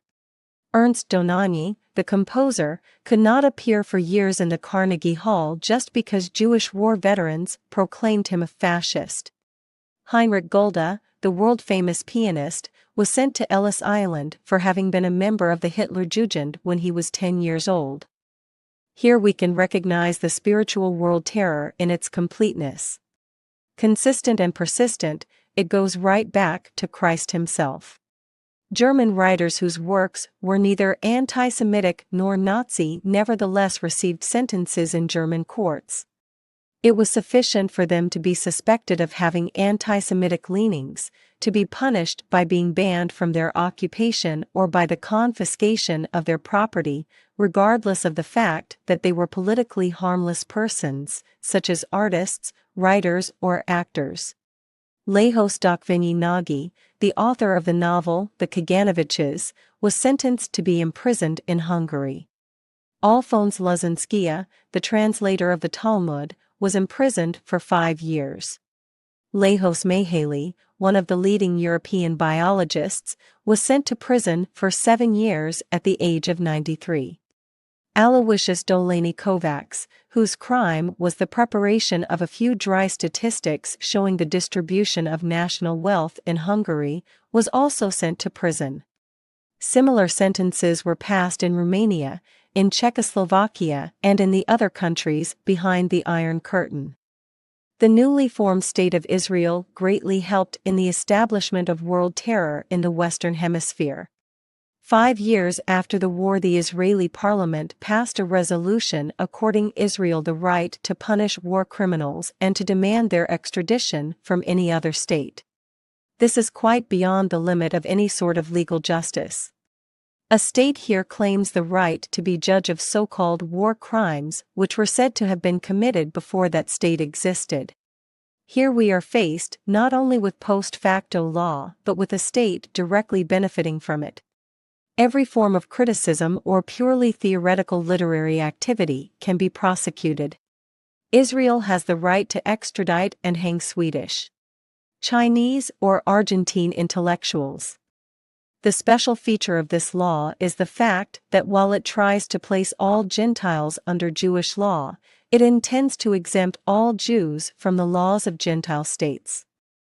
In Henry Ford's book, The International Jew, we can gather much information concerning special Jewish courts in New York, and indeed at the present day we know of cases which could only be heard by special Jewish courts.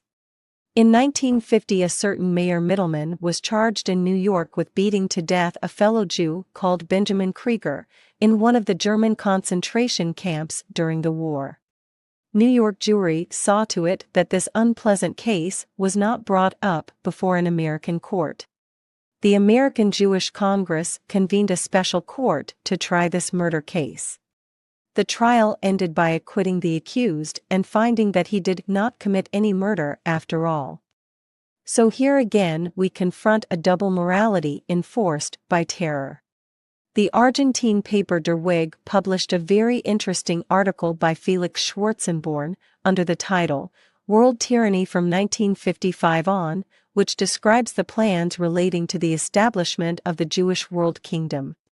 The UN is regarded as the supreme organizer of this world terror.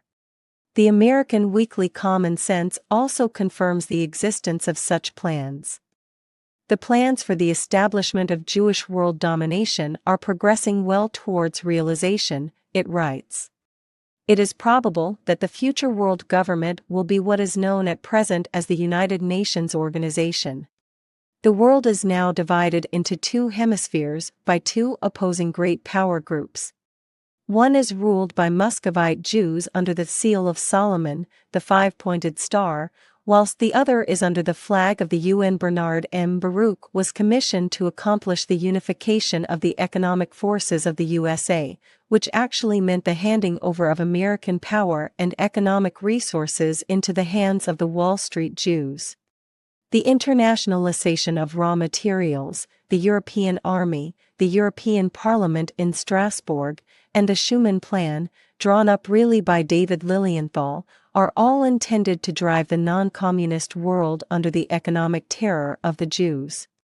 And now one thing only is lacking, the welding of the 2 giant blocks, ruled under the red star and the blue and white UNO flag, into a superstate, i.e. a state over all states. Once this is accomplished, the American Stars and Stripes and the Muscovite Red Star will be replaced by King David's six-pointed star. According to the latest plans, all atom bombs, hydrogen bombs, armies, fleets, and air forces must be handed over to the UN for, as it is said, it would be too dangerous to leave them in the hand of a single power or power group. Finally, UN armed forces and UN atom power, with its operational center in Jerusalem, will be able to suppress with ease all uprisings of the Gentiles. The UN, governed by the Jews, will be the supreme power of the world, and on the basis of the Genocide Convention, drawn up by the Polish Jew Raphael Lemkin, professor of Yale University, everything that can be called anti-Semitic will be punishable by death or imprisonment. Mankind is now living under a menace the like of which has never been known before. World terror has indeed begun to march, and the sinister shadow of world tyranny envelopes the globe. The plans of the world conquerors are greatly facilitated by a process which is partly natural and partly artificial, and which can be described as the reduction of the masses to the level of herds of cattle. End of Part 3 of World Conquerors, The Real War Criminals. 1958. Chapters 9 through 12. By Louis Marschalko. This audio-video book was recorded, edited and produced on September 1, 2023, by Joey Faust and the Phoenix Party Christian Fascists. Your only salvation in this Jewish world of darkness. Amen. If you found this video informative or useful, please consider leaving a small tip or donation of appreciation. Thank you and God bless. The end.